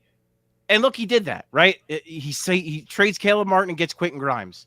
The draft picks of McCain and Bona both look like they're going to be rotation mainstays for years to come. And then, of course, taking VJ Edgecombe, number 3 overall, who is going to start on opening night. I don't think enough is being made about that. It's pretty crazy. So I just think the reason to get roped back, there's a couple of reasons to get roped back in. One, you're a fan, so get roped back in. Like, let yourself dream on it a little bit. Last year was horrible. It's like, can it get worse? Sure. But like, my goodness, I don't know how much worse. So allow yourself to maybe feel some joy when some good things happen. But then the other part is, I think there are meaningful things happening with this roster.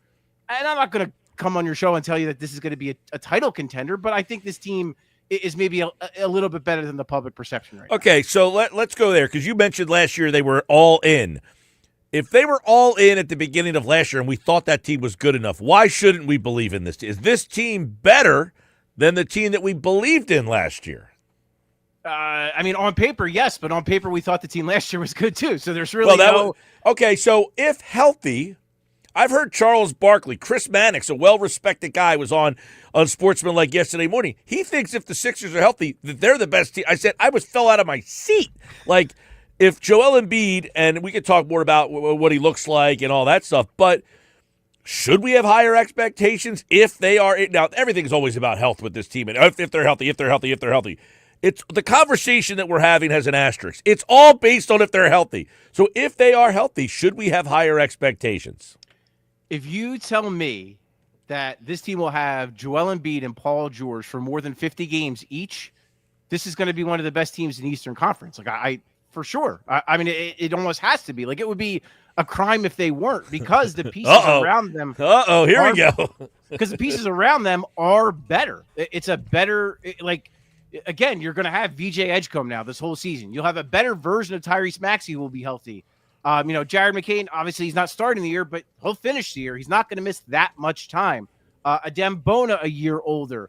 Trendon Watford's not playing yet, but I really like the addition of Trendon Watford. I think he could play a little bit. I like the two-way guys. I know no one cares and no one's excited about them, but Dominic Barlow and Jabari Walker might actually be able to help this basketball team because of the way they play as just pure role guys who just know how to play around really good players. So, but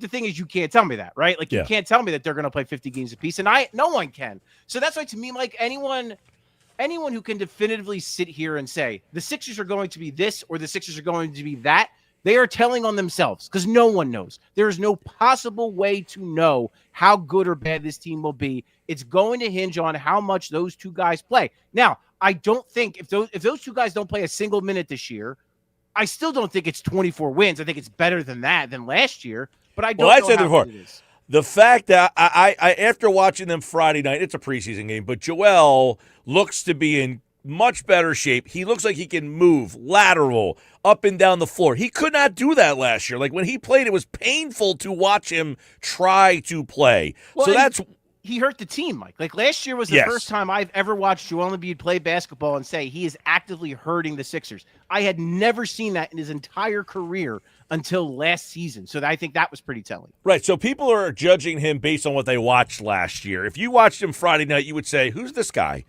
Because he just didn't look like anything. He got a rebound. He went up the floor. I mean, he went coast to coast. He had lateral movement. He played defense. He grabbed 7 rebounds. He had 8 assists, by the way, in the game. I mean, it was like a completely another player out there almost. Well, I think, too, like we're so like everyone's just so locked negative, into, like social, and not only like just the social media lives we live where we're all so reactionary and just everything's got to be a hot take. This guy won an MVP, and in the following season started out like he was going to run away with another MVP before the knee happened. And then last year was horrible. Like, and then not only that, Mike, that playoff series against the Knicks on one leg, he scored 39 points in a Game 6 elimination game. Like, it's just crazy how this stuff just like we just forget about it. Like, yeah, health, like you already said, health is the thing. If he's not healthy, none of this conversation matters.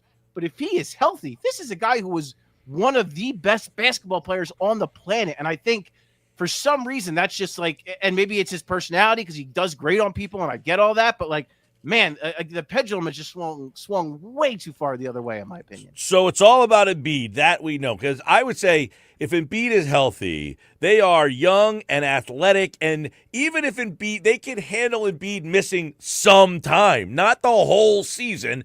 But if he missed the back-to-backs and missed like 17, I think it's 16 games with the back-to-back, they are at least intriguing enough without him as I see it. Last year, you're playing without him, and then you've got Eric Gordon and Kyle Lowry and Andre Drummond, and you're like, whoa. Reggie, yes, exactly. Just not equipped. Way more athletic. But I actually think they might be okay even if Paul George doesn't play. Now, they certainly if they have him, then I would agree they might be really, really good if he plays. But your point about Edgecombe, I think people are forgetting this guy was the 3rd pick in the draft, and he looks like he can actually play and help right away. 100%. I mean, he comes like he's already has a winning basketball player package to him on opening night. Before we even get into some of the other special stuff where he could be beyond that, like he's a really good cutter off-ball player. He's really good in transition. He plays the passing lanes like a veteran. He just works hard. He does the dirty work. He knows how to be a role player, but he also has some star traits to him. Like there's not like it's almost like a perfect guy for this moment, right? Like. We all talked about Ace Bailey versus VJ Edgecombe, blah, blah, blah. Ultimately, the Sixers took the player that they think is going to be a better player, and I think they might be proven right. But at the same time, Edgecombe, and people really thought, people could talk themselves into, Ace Bailey's a better fit because he's 6'10 and he can play the 4. Yeah, I don't think that's the case because I think the difference between an Ace Bailey and a VJ Edgecombe, and who knows who will wind up being the better player or whatever, VJ Edgecombe already does all the winning little intangible things on opening night as a 20-year-old. He's already in that mold. And I don't know that Ace Bailey is there yet. So like, again, to me, it's he's going to be a starter. He's going to complement Maxey and Joel Embiid extremely well when Paul George, when he gets back. He's going to complement these guys so well, but then there are going to be times where he's going to be allowed to take some games over. Like he's already their backup point guard. And I was high on Edgecombe. I was as high on Edgecombe as anyone. No way would I have thought that he would go into the season being the team's backup point guard. That's crazy that he is at that level already. And let's be real too. Like Nick Nurse isn't quite in the Doc Rivers level of it, but like Nick Nurse doesn't typically play young guys in these types of environments. So like the fact that he is going to be a starter on opening night, and I think regardless, if Jared McCain was healthy, if Quentin Grimes was here all of camp, I still think Edgecombe would be the guy at the 2. And I just think it speaks to how talented he is and how much he can, to your point, already help this team. Yeah, I the fact, and I want to get your thoughts on the guards because you got a lot of them here, and I'm interested to see what Nurse does with them because he didn't play McCain a lot last year until he had to, and then McCain said, hey, man, I can play too. Now, I don't know when you think he'll be back, but when he's back, you got McCain, you got Maxey, you got Grimes, who obviously put in almost 22 a night in his run here last year. So then there's Maxey. So you got 4 guards who are they duplicitous or do they fit? I think they can fit. It's going to take creativity from Nick Nurse, 100%. You're going to have to deal with some growing pains with it because if you play 3 guards, you're going to experience some stuff against certain teams, right? Certain teams are going to be able to punish that. But I think Quentin Grimes can guard up a little bit. Quentin Grimes' defense, I think, is kind of underrated here. He's a really good defender, and he's strong. I think he can guard up a bit in certain situations. And I think Edgecombe, as he adjusts to the league, I see no issue with him guarding up either. So I think with those 2 guys, you might be able to make it work. Now, I don't know that definitively, and I think that's what a big part of what this season is about. Like, of course, you're trying to win basketball games. You want to win as many games as possible. But I also think there is fact-finding here. You need to figure out which guys work together, which guys don't work together. Like I just said, can you play these guys at the 3? Can you make it all work? What do the 4 and 5 guys look like in that situation? Like, how does it kind of all come together? So I think, yes, you want to win basketball games. You want to win as many as you can. But I also think there's some fact-finding that needs to be done because Quentin Grimes will be an unrestricted free agent this summer, and you're going to have some choices to make going forward. So I will say this, Mike, Nick Nurse has talked, and a lot of people talked about the new offense, and it's kind of more equal opportunity, more guys getting their hands on the basketball. With those 4 guards, it allows you to play that style because in the NBA, the big things now, creation and tempo. With those guys, you have both of those things in a big way. So I just think Nick Nurse, is catering to the personnel, but I also think he's tailoring the team to fit the modern NBA, and I think those guards help him do that. All right, so for the people who maybe didn't watch them play in the preseason games, what you saw offensively, how is it different for Joel? How is it different from what we've seen? So it's more of like what you would call like a drive and kick style. So it's what it sounds like. You get into the paint and you look for the pass. You look for the 3 ball, and then that the guy on the perimeter is either going to get an open look or the expression go from good to great, one more pass and get open. There was one possession that was a really interesting one in that Minnesota game. And, take it all with a grain of salt because Minnesota didn't play anybody. But Joel and Tyrese were running their 2-man game. Tyrese was able to get downhill a little bit. Defense collapses. He swings it to the corner to Oubre. Edgecombe's guy comes off the wing to contest Oubre. Oubre swings it one more time to Edgecombe, who has a wide-open wing 3, knocks it down. That's the kind of offense you're looking for. Just making the defense adjust to you as opposed to the other way around. And I think, again, when you have the speed of Tyrese Maxey, the speed of Edgecombe, and the physicality of Edgecombe, the gravity of Joel Embiid, say what you want about Kelly Oubre, but the guy can get downhill and make things happen at the rim. So, you have same with Grimes. And he can fill it up in the mid-range. He can get all the way to the basket.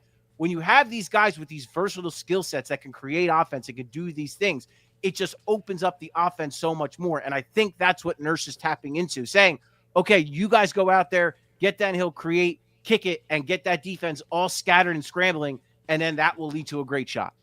Paul Hudrick from Liberty Ballers is with us. What does this do for Embiid, though? Like, everything was built around Embiid before. How does this change things for him?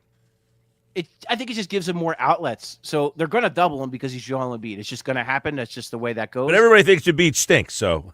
Oh, yeah, sure. Maybe they just let him go one-on-one. Yeah, if he's that bad, exactly. Maybe every team should just let him play one-on-one. But no, if you were reading my text board right now. The guy only won an MVP, but he stinks. But yeah, and I think to Embiid's credit, when he's been put in those situations where he has legitimate offensive threats to play off of, and is in an offensive system where the ball moves, he has been a better passer and a better facilitator. Now, it's still an adjustment for him because he can't have like a usage rate of 35% this year. Like that can't be the case for him physically. And then I think it can't be the case because those other guys all need to get their hands on the basketball, all need to have touches. So yeah, it's going to be a big adjustment for Joel, but I think he is talented enough to figure it out. 8 assists the other night in less than 19 minutes. Like he was at a triple double, by the way. Yeah, like I think I think what it does is, Mike, to like use a term, like it gives him the answers to the tests already. Like he knows this guy's doing that guy's doing that, and I know I'm going to get a cutter from the wing. I'm going to have a guy in the corner open. So like it just gives him the answers to the test. I would just wonder, if they have enough shooting. Do we think they have enough catch, shoot, 3-point guys? Because what I do like is guy catches ball on wing, puts ball on floor, athletic enough to get to the rim. But the drive and kick stuff, I don't know that they have a guy that's going to knock down 39, 40%. Maybe Grimes, he's in that range. Maxey's been there before. McCain, when he comes back, do they have enough shooting? It's a fair question because I think with the unit that I believe will be starting tonight, we'll see. But it sure sounds like it's going to be, Maxey. You going with Bona? And then probably Oubre, Bona, and Embiid. Okay. So I'm with you there. Like that's my biggest concern with that lineup is you have a non-shooter in Bona, you have a willing but not good shooter in Oubre, and you have an unproven shooter in Edgecombe. So like that does lead to some tricky situations. I'm with you there. But I do think, and then don't forget about that guy, Paul George, who happens to be a pretty good shooter too. So like, I think, when you get Paul George back, when you get McCain back, when you get Grimes back, yeah, I think that's going to make a huge difference. So I am curious, to me, I think it's a fair point you bring up. And I am curious to see what it looks like when, what happens when Boston just says, you know what, we're just going to pack the paint. We're not going to fly out for those closeouts. We're not going to pay attention to Kelly Oubre when he shoots a three or VJ Edgecombe when he shoots a three. Are those guys going to make them pay? Are they gonna what we saw, like, the end of the game was not great for Amen Thompson last night, but there were moments where they played off him so far and he just attacked it downhill, got to the rim and scored. So like you can take advantage of a defense doing that to you. It doesn't have to be Ben Simmons where you're just standing there. Like guys can take advantage of that space. And I think guys like Oubre and Edgecombe can do that because they are aggressive. They are really athletic, and they can take advantage of that space they're given. Yeah, we're talking with Paul Hudrick from Liberty Ballers. Opening night tonight, Sixers and the Celtics. A couple more. No George tonight. So is the odd man out Oubre or Bona? Do you like Bona even with George back, or do you think Bona's the guy? Because I kind of like the Bona Embiid because one of the problems I have with this roster, not enough rebounding, not enough size. I talk about this a lot. Man, they have really missed Ben's ability to rebound in the middle of the paint, get those long threes, and then get up the court and run. They just haven't had that guard that could rebound. So Bona kind of takes a little bit of it off of Embiid because Embiid at 7 foot, sadly, is not a great rebounder. Right, and that's obviously that's due to his knees and the athleticism that's kind of been sapped from him from the injuries. But and it's a very fair point, and I think the rebounding thing is going to be a question all season long. I do think that when Paul George is back, he just slides in at the 4, and that's the way they do it.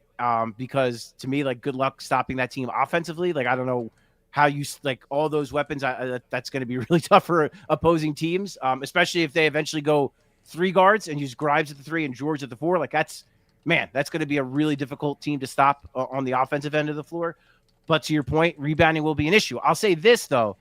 VJ Edgecombe, we talked about him off the top, does a lot of really good things. One of the things he does well as a guard, he's a very good, impactful rebounder. Had 6 rebounds the other night against the Timberwolves. So I think that's a guy who you don't want to rely on that, but I think it's going to be a group effort. Like, I don't think they're going to just play one guy who's going to solve the rebounding issues. But to your point, Bona will help.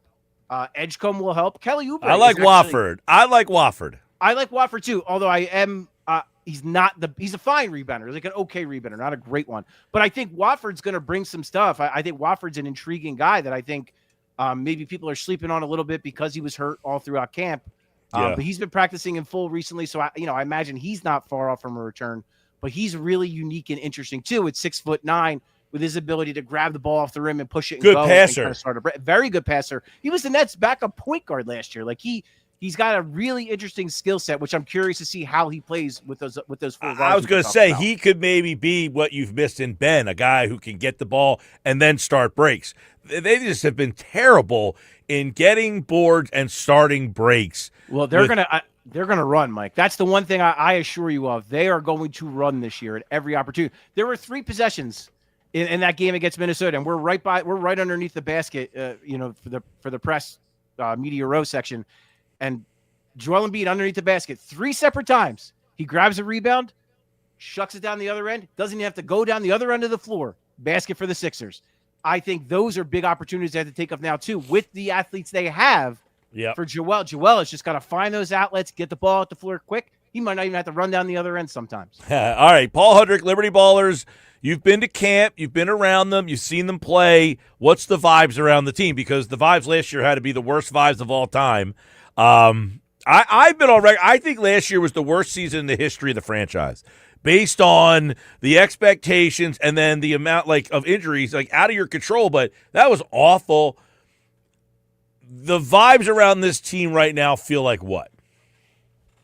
I mean, the vibes feel great, to be really honest with you. They do. I'm not going to say Embiid's in good spirit. And I think that's a big part of it, Mike, is it starts with him. He is the guy. And 100%. Everything else is inconsequential if he's out of it. Well, yeah, and that's what he's in better physical. He's in a better physical space, and he's also just better mentally. You can see it in him. You can hear it when he talks. He's been talking to us a lot, which is very rare. You can tell he's been more engaged with his teammates. And you could just see it and you can feel it with him that he is in such a better place. And it definitely trickles down. And then you have the young guys are just they're bringing it out of the older guys, whether it's Edgecombe, whether it's Bona, Maxey, McCain, it's a good mix, this group. It's I'm sure a lot of people wish there was, a certain 39-year-old and a certain 36-year-old weren't here. But other than that, the mix of young and old, young and experienced is pretty good.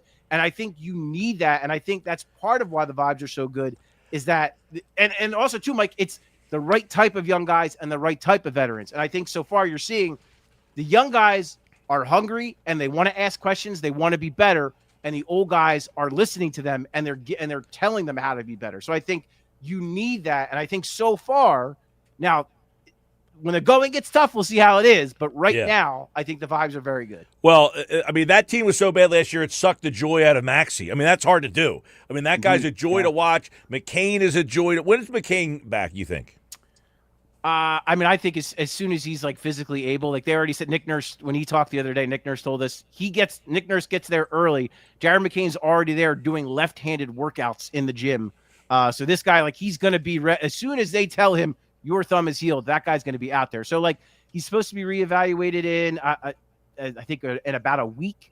Yeah. So, I don't imagine it's going to be a ton of time he misses. Maybe 5 to 10 games. And look, it's an 82-game season, so missing 5 to 10 is nothing. He'll be fine. And he knows the deal. He knows the team. And he's going to be a guy who's going to have a huge role. He's going to get big minutes, and he'll be just fine when he plays. Yep. They got 5. I'll tell you what, last year they were 2-12 to start the season, and it was all over from there. They are actually an underdog tonight. I was a little surprised by that. Boston, a team that's banged up. On the road, yes, Boston a little banged up. I don't know what's going on with Jaylen Brown, whether he's going to play or not. I haven't seen that lineup or any injury stuff on it. I know he's questionable. I think he plays, just to buy 2 cents. Play Boston tonight, and then again Friday next week. You got a Washington on the back-to-back, so that's a helpful back-to-back for you there. Might be a much more pleasant start to this season, and it all starts tonight. Paul Hudrick on the X platform. Liberty Ballers, they got tons of previews. Check out all their coverage of the Sixers who opened the season tonight, and you can listen to the game right here on 97.3 ESPN. Oh, man, it's refreshing to see you. Yeah, it's good to be back, pal. All right, buddy. See ya. Take care, man. Paul Hudrick, everybody. Liberty Ballers. Make sure you check out all their coverage of the Sixers. And, of course, the Sixers are back tonight on 97.3 ESPN. Hey, listen. I know everything is tied to Embiid. Everything is tied to Embiid. And if he falls apart again, shame on everybody not everybody. There's some people that say I'm out on Embiid. And you have every right to be. I'm not sitting here forcing you to be in on Embiid. But if Embiid is healthy and plays the way we saw him play the other night, in terms of his athleticism, he looked like a completely different player out there. It was like, who's this guy wearing number 21? Last year he had that thing on his knee, and he was dragging that leg up and down. It was sad to watch that guy. This guy, way different from that guy. Way different look. And I think if you give him a shot tonight and watch him, you might say, holy mackerel, he looks different from the guy I saw last year, who I was 100% ready to give up on. We'll see it all tomorrow. We'll talk about it right here on the Sports Bash Live. When we come back, NFL Fine 5, Ugly 5, 5 best, 5 worst teams in the NFL. Stick around.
All right, 5:33. We'll update the poll question again. Over/under wins for the Sixers, depending on what app you're looking at. 44.5. I've seen some at 42.5. By the way, ESPN.com has their NBA preview. They have the Sixers winning 45 games with a chance to make the playoffs at 90%. So they believe that this is a playoff team. Over/under 44.5. That is where I found the Sixers over/under at one of the prominent sports books. Right now it's 56-43. Sixer fans think the over is in play. Over 44.5. You on that? Yeah, I'm on the over. Like the over? I can work with that. Yeah, I go over that. It's a low enough number that it feels pretty reasonable. That unless something catastrophic happens. Well, again, if Embiid gets hurt, if Embiid plays 19 games, then yes, I would take the. I go back to what Hudrick said just with you in the last segment, which is he said, this team is probably better this year than it was last year, and last year the way things completely collapsed. It's almost a good thing it didn't work out because now you actually have a better team. Well, the fact year. that you absolutely pulled the plug on the season was the smart thing, and you ended up getting the third pick in the draft, and now you got another player because you were so bad last year. Correct. The worst thing is if you tried to keep going with that season last year and you just kept plugging in Reggie Jackson and those level of players and you won just enough games that you don't end up with Edgecombe. The fact of the matter is you ended up with Edgecombe because you sucked so bad last year. And to me, that's a huge part of the conversation. Have to. By the way, it's a really good draft this year. You might want to be bad again. Listen, I can't live my life worrying about I'm not the suggesting that. I'm not suggesting to tank. I'm just saying this might be a good year to do it if you really wanted to. You know Victor Wembanyama has a brother? Yes, I've heard about this. Yes, Apparently, he's like 6'7". He's shorter than him, but he's arguably more athletic than him. Yeah. Is that true? Something to that effect. That's the last thing I saw. I was like, oh, great, another one. Hey, when the Eagles win, you win. Spicy tandoori chicken wings at my friends at the Nizams. When the Eagles win, you win. Just walk in on dine-in customers and say, hey, Eagles won. Where's my spicy tandoori chicken wings? The Nizams, a great lunch buffet Friday, Saturday, Sunday. They also got a great banquet space. We got to take like the whole locker room team out there, the whole thing. Get them some spicy tandoori chicken wings. Billy will love the wings. Those would be right up his alley. Big wing fan. I love those spicy tandoori chicken wings. Get them over at the Nizams in Egg Harbor Township. Tell them Mike Gill from the Sports Bash sent you. All right, time for the Fine Five, Ugly Five. And don't forget about Caesars Sportsbook, the ultimate sportsbook app offering you Caesars rewards. Use my promo code Radio20X for your opportunity to get 20 bets on your 20, Mike. 20 I like bonus 20 bets tonight. I got Embiid over. What's the number?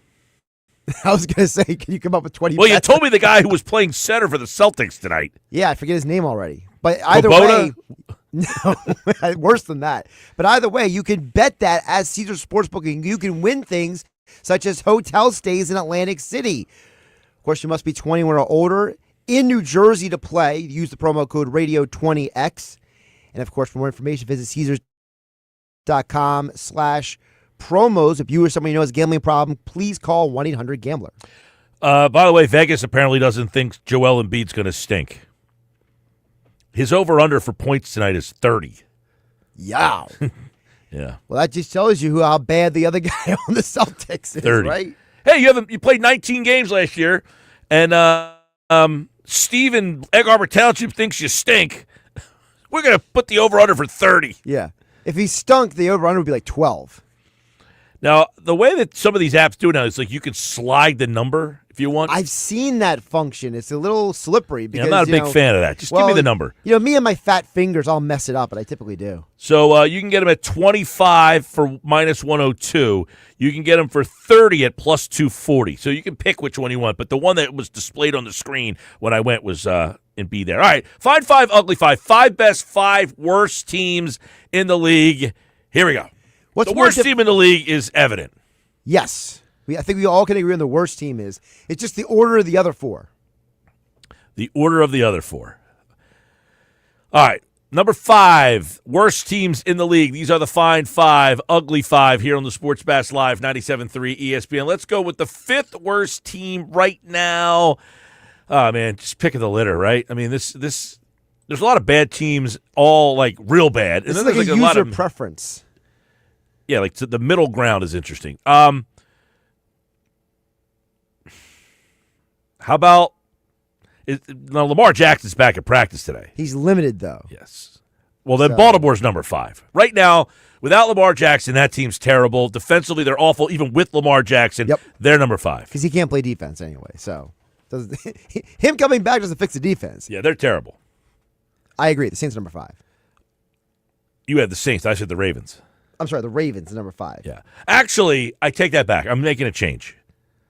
The Raiders are number 5. Ooh. Yeah, they're horrible. DQ Myers. I forgot about the persuade Raiders. you. The Raiders they got shut out. They did. But that was against the Chiefs. It's okay. You get shut out in this league where they just hand you points for kicking field goals. All you got to do is get to the 40-yard line. You know that's the first shutout Andy Reid has ever had as a head coach? How about that? So I got the Raiders at number 5. The Tennessee Titans are number 4. I got them on my list. I got them a little higher than that, though. Okay. The Tennessee Titans are just bad. They're a bad football team. They fought hard last week. Yeah, that's because they got a new head coach. The Saints are number 3. Yeah, I got the Saints and Titans swapped. I got the Titans 3, the Saints 4. Miami's number 2. Absolutely. And we all know who number 1 The is. Jets are number 1. Exactly. Yeah. They're your ugly 5. Their owner is even throwing their quarterback under the bus. Yes. Who they named? Taylor? Tyrod Taylor. Okay. Or Tyrod Taylor. Fine 5. 5 best. Who we got? I struggled with this one a lot, Mike, but Got to. I settled on the Rams at 5. I like the Rams as well. Although you got to... Man, because I don't... okay. I mean, you can almost just say NFC West winner. Because they're all 5 and 2. Well, Tampa losing, I mean, I don't know if that bounces them out. They're so injured right now for me. It's They are hard banged for up, me. but they've been winning with the injuries. Same as San Francisco. But they finally lost this week. So now they're kind of coming back down to earth. San Fran has won some of these games with some of their injuries too. So who do you prefer? The 49ers or the Bucks? Where's the game? Good point. I got Rams 5. This is really hard. See, early, like, Buffalo's tough. They've lost 2 in a row. Buffalo's on my list. Mine either. But, like, I'm trying to, like, Decipher? making sure I didn't forget anybody before I read off my list. All right, Rams 5. I got Denver 4. Interesting.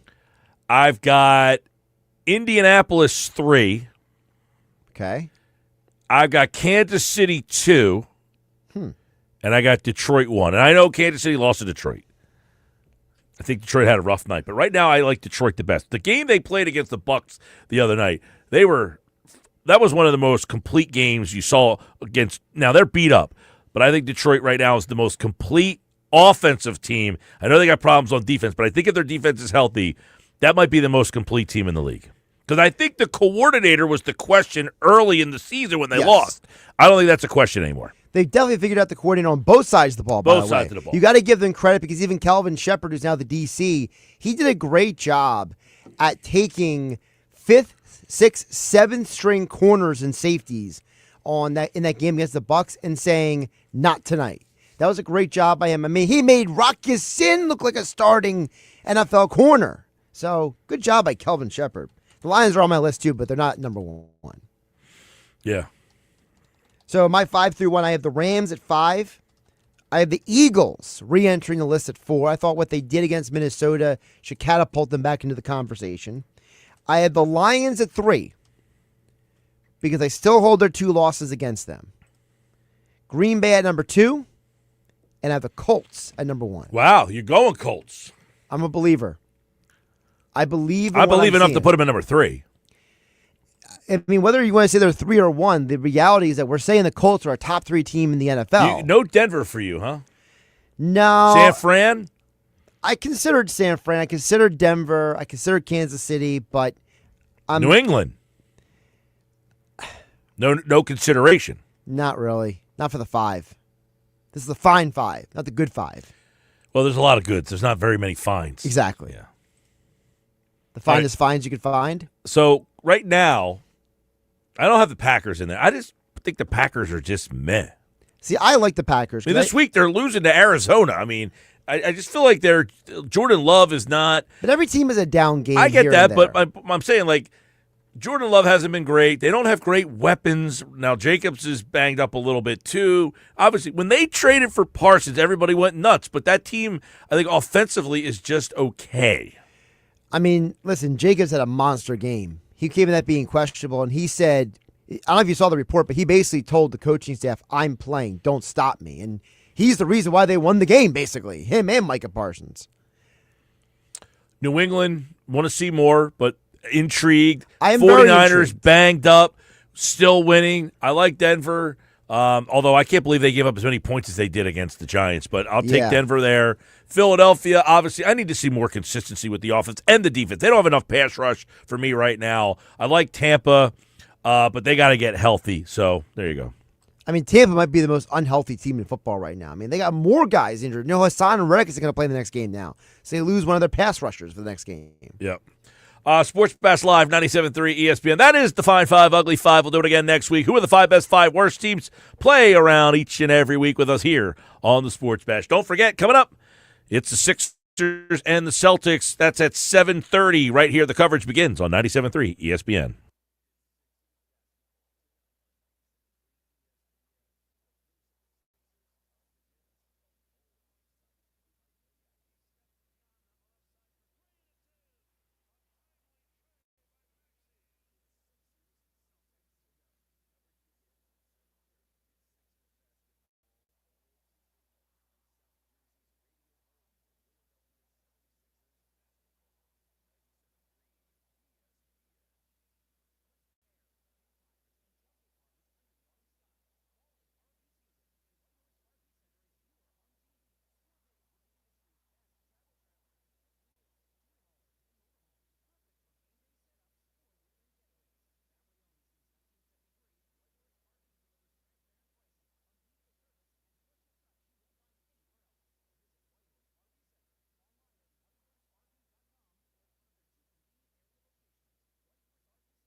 All right, we're getting ready to get out of here tonight. Sixers and Celtics, don't forget tonight, if you're driving around 7:30 on 97.3 ESPN. World Series Friday night on 97.3 ESPN. It is the Dodgers and the Blue Jays. Any interest? Marginal, because I want to see if history is made. Okay. We haven't seen a back-to-back World Series champion since the 90s. I'm in. I like this Blue Jays team. I would have liked to see the Mariners get in there. I think they have some probably some better pitching than the Blue Jays do. For sure. But I'm in. I'm intrigued.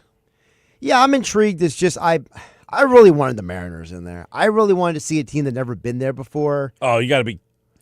If you are a Mariners fan, you are heartbroken. Oh, they've never have been to the World Series. To literally be that deep into the game with a lead. Game 7, oh. You have the lead. It looks like you might go. I mean, I don't know if you saw the videos of the people who were at the Seahawks game watching the Mariners game on their phone. Like some of those videos that went viral. Like people were losing their minds. How do you, like you're at that game, you're watching the other game, and they lose, and you're like, the emotion of that happening, and you're like at a live game. Yeah.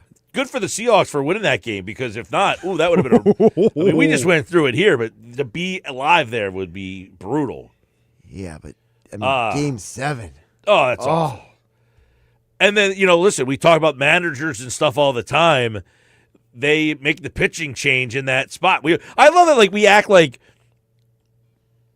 our manager's always the worst. I said all I ever heard in these whole playoffs is every manager getting ripped for every decision. Like, I'm just like, is anybody else watching any of these other playoff games? Because every single game, people are ripping the managers for taking the guy out too soon, leaving him in too long. Like, that's baseball. Like, you make a decision, it either, like, backfires and blows up in your face or it doesn't. And most of these things are calculated. Like, hey, you're at this pitch number, you're done, dude. Sorry. Hate to break it to you. Right, hate to break it to you, but we got to. Flyers, Ottawa tomorrow night, Rock 104.1. Make sure you get the Rock 104.1 free mobile app. And always be checking out our sister station, Rock 104.1, if you're looking for Sixers or Flyers or college football. Some of the baseball games. Thursday Night Football tomorrow night on 97.3 ESPN. World Series Game 1 Friday night on 97.3 ESPN. Saturday, we'll have the Flyers on Rock 104.1. That is a 12:30 start. So when you're driving around Saturday afternoon, we'll have the Flyers on Rock 104. Josh will be over on Hanging with Henning. Sixers Saturday night, they will play the Hornets. That will be their second game of the season. And you can listen to that game right here on 97.3 ESPN, followed by Game 2 of the World Series. So we'll go from Sixers to Game 2. You and I have something in common this week, by the way. You will be at the Trop tomorrow, and I'll be there on Saturday. Well, how about it? I've been seeing that little setup over there. It's right near Chickies and Pete's. Yeah, the Gridiron Pit. Yeah. I'll be at Chickies and Pete's tomorrow. Sunday, Eagles, Giants on 97.3 ESPN. Cowboys, Broncos on 97.3 ESPN. Packers, Steelers on 97.3 ESPN. We got a little triple header. We have a triple header every weekend of football. Then Monday Night Football, Commanders and Chiefs. Jaden Daniels ruled out for the game. Sixers and Magic will be on Rock 104, and the World Series will be on Rock 104. So we got a lot of sports, a lot of busyness. Flyers, Pens, Tuesday night. Woo, man, that time of the season where something's happening all the time. But, hey, don't forget, if you're looking for some of the games, if you're a Flyers fan and they play the same night in the Sixers and you're like, where's the Flyers game? Rock 104.1, Sixers 97.3, and then, of course, the World Series. We got that for you here on 97.3 ESPN as well. All right, that'll do it. We're out of here. Do it again tomorrow.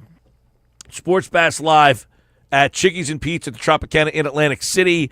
Tomorrow's show, we got all the bets. They do. One thought every game. Football at 4. We're getting ready for the Giants. And I think the Sixers win tonight. They're getting 4.5. Take the Sixers. By the way, take the Embiid over. See ya.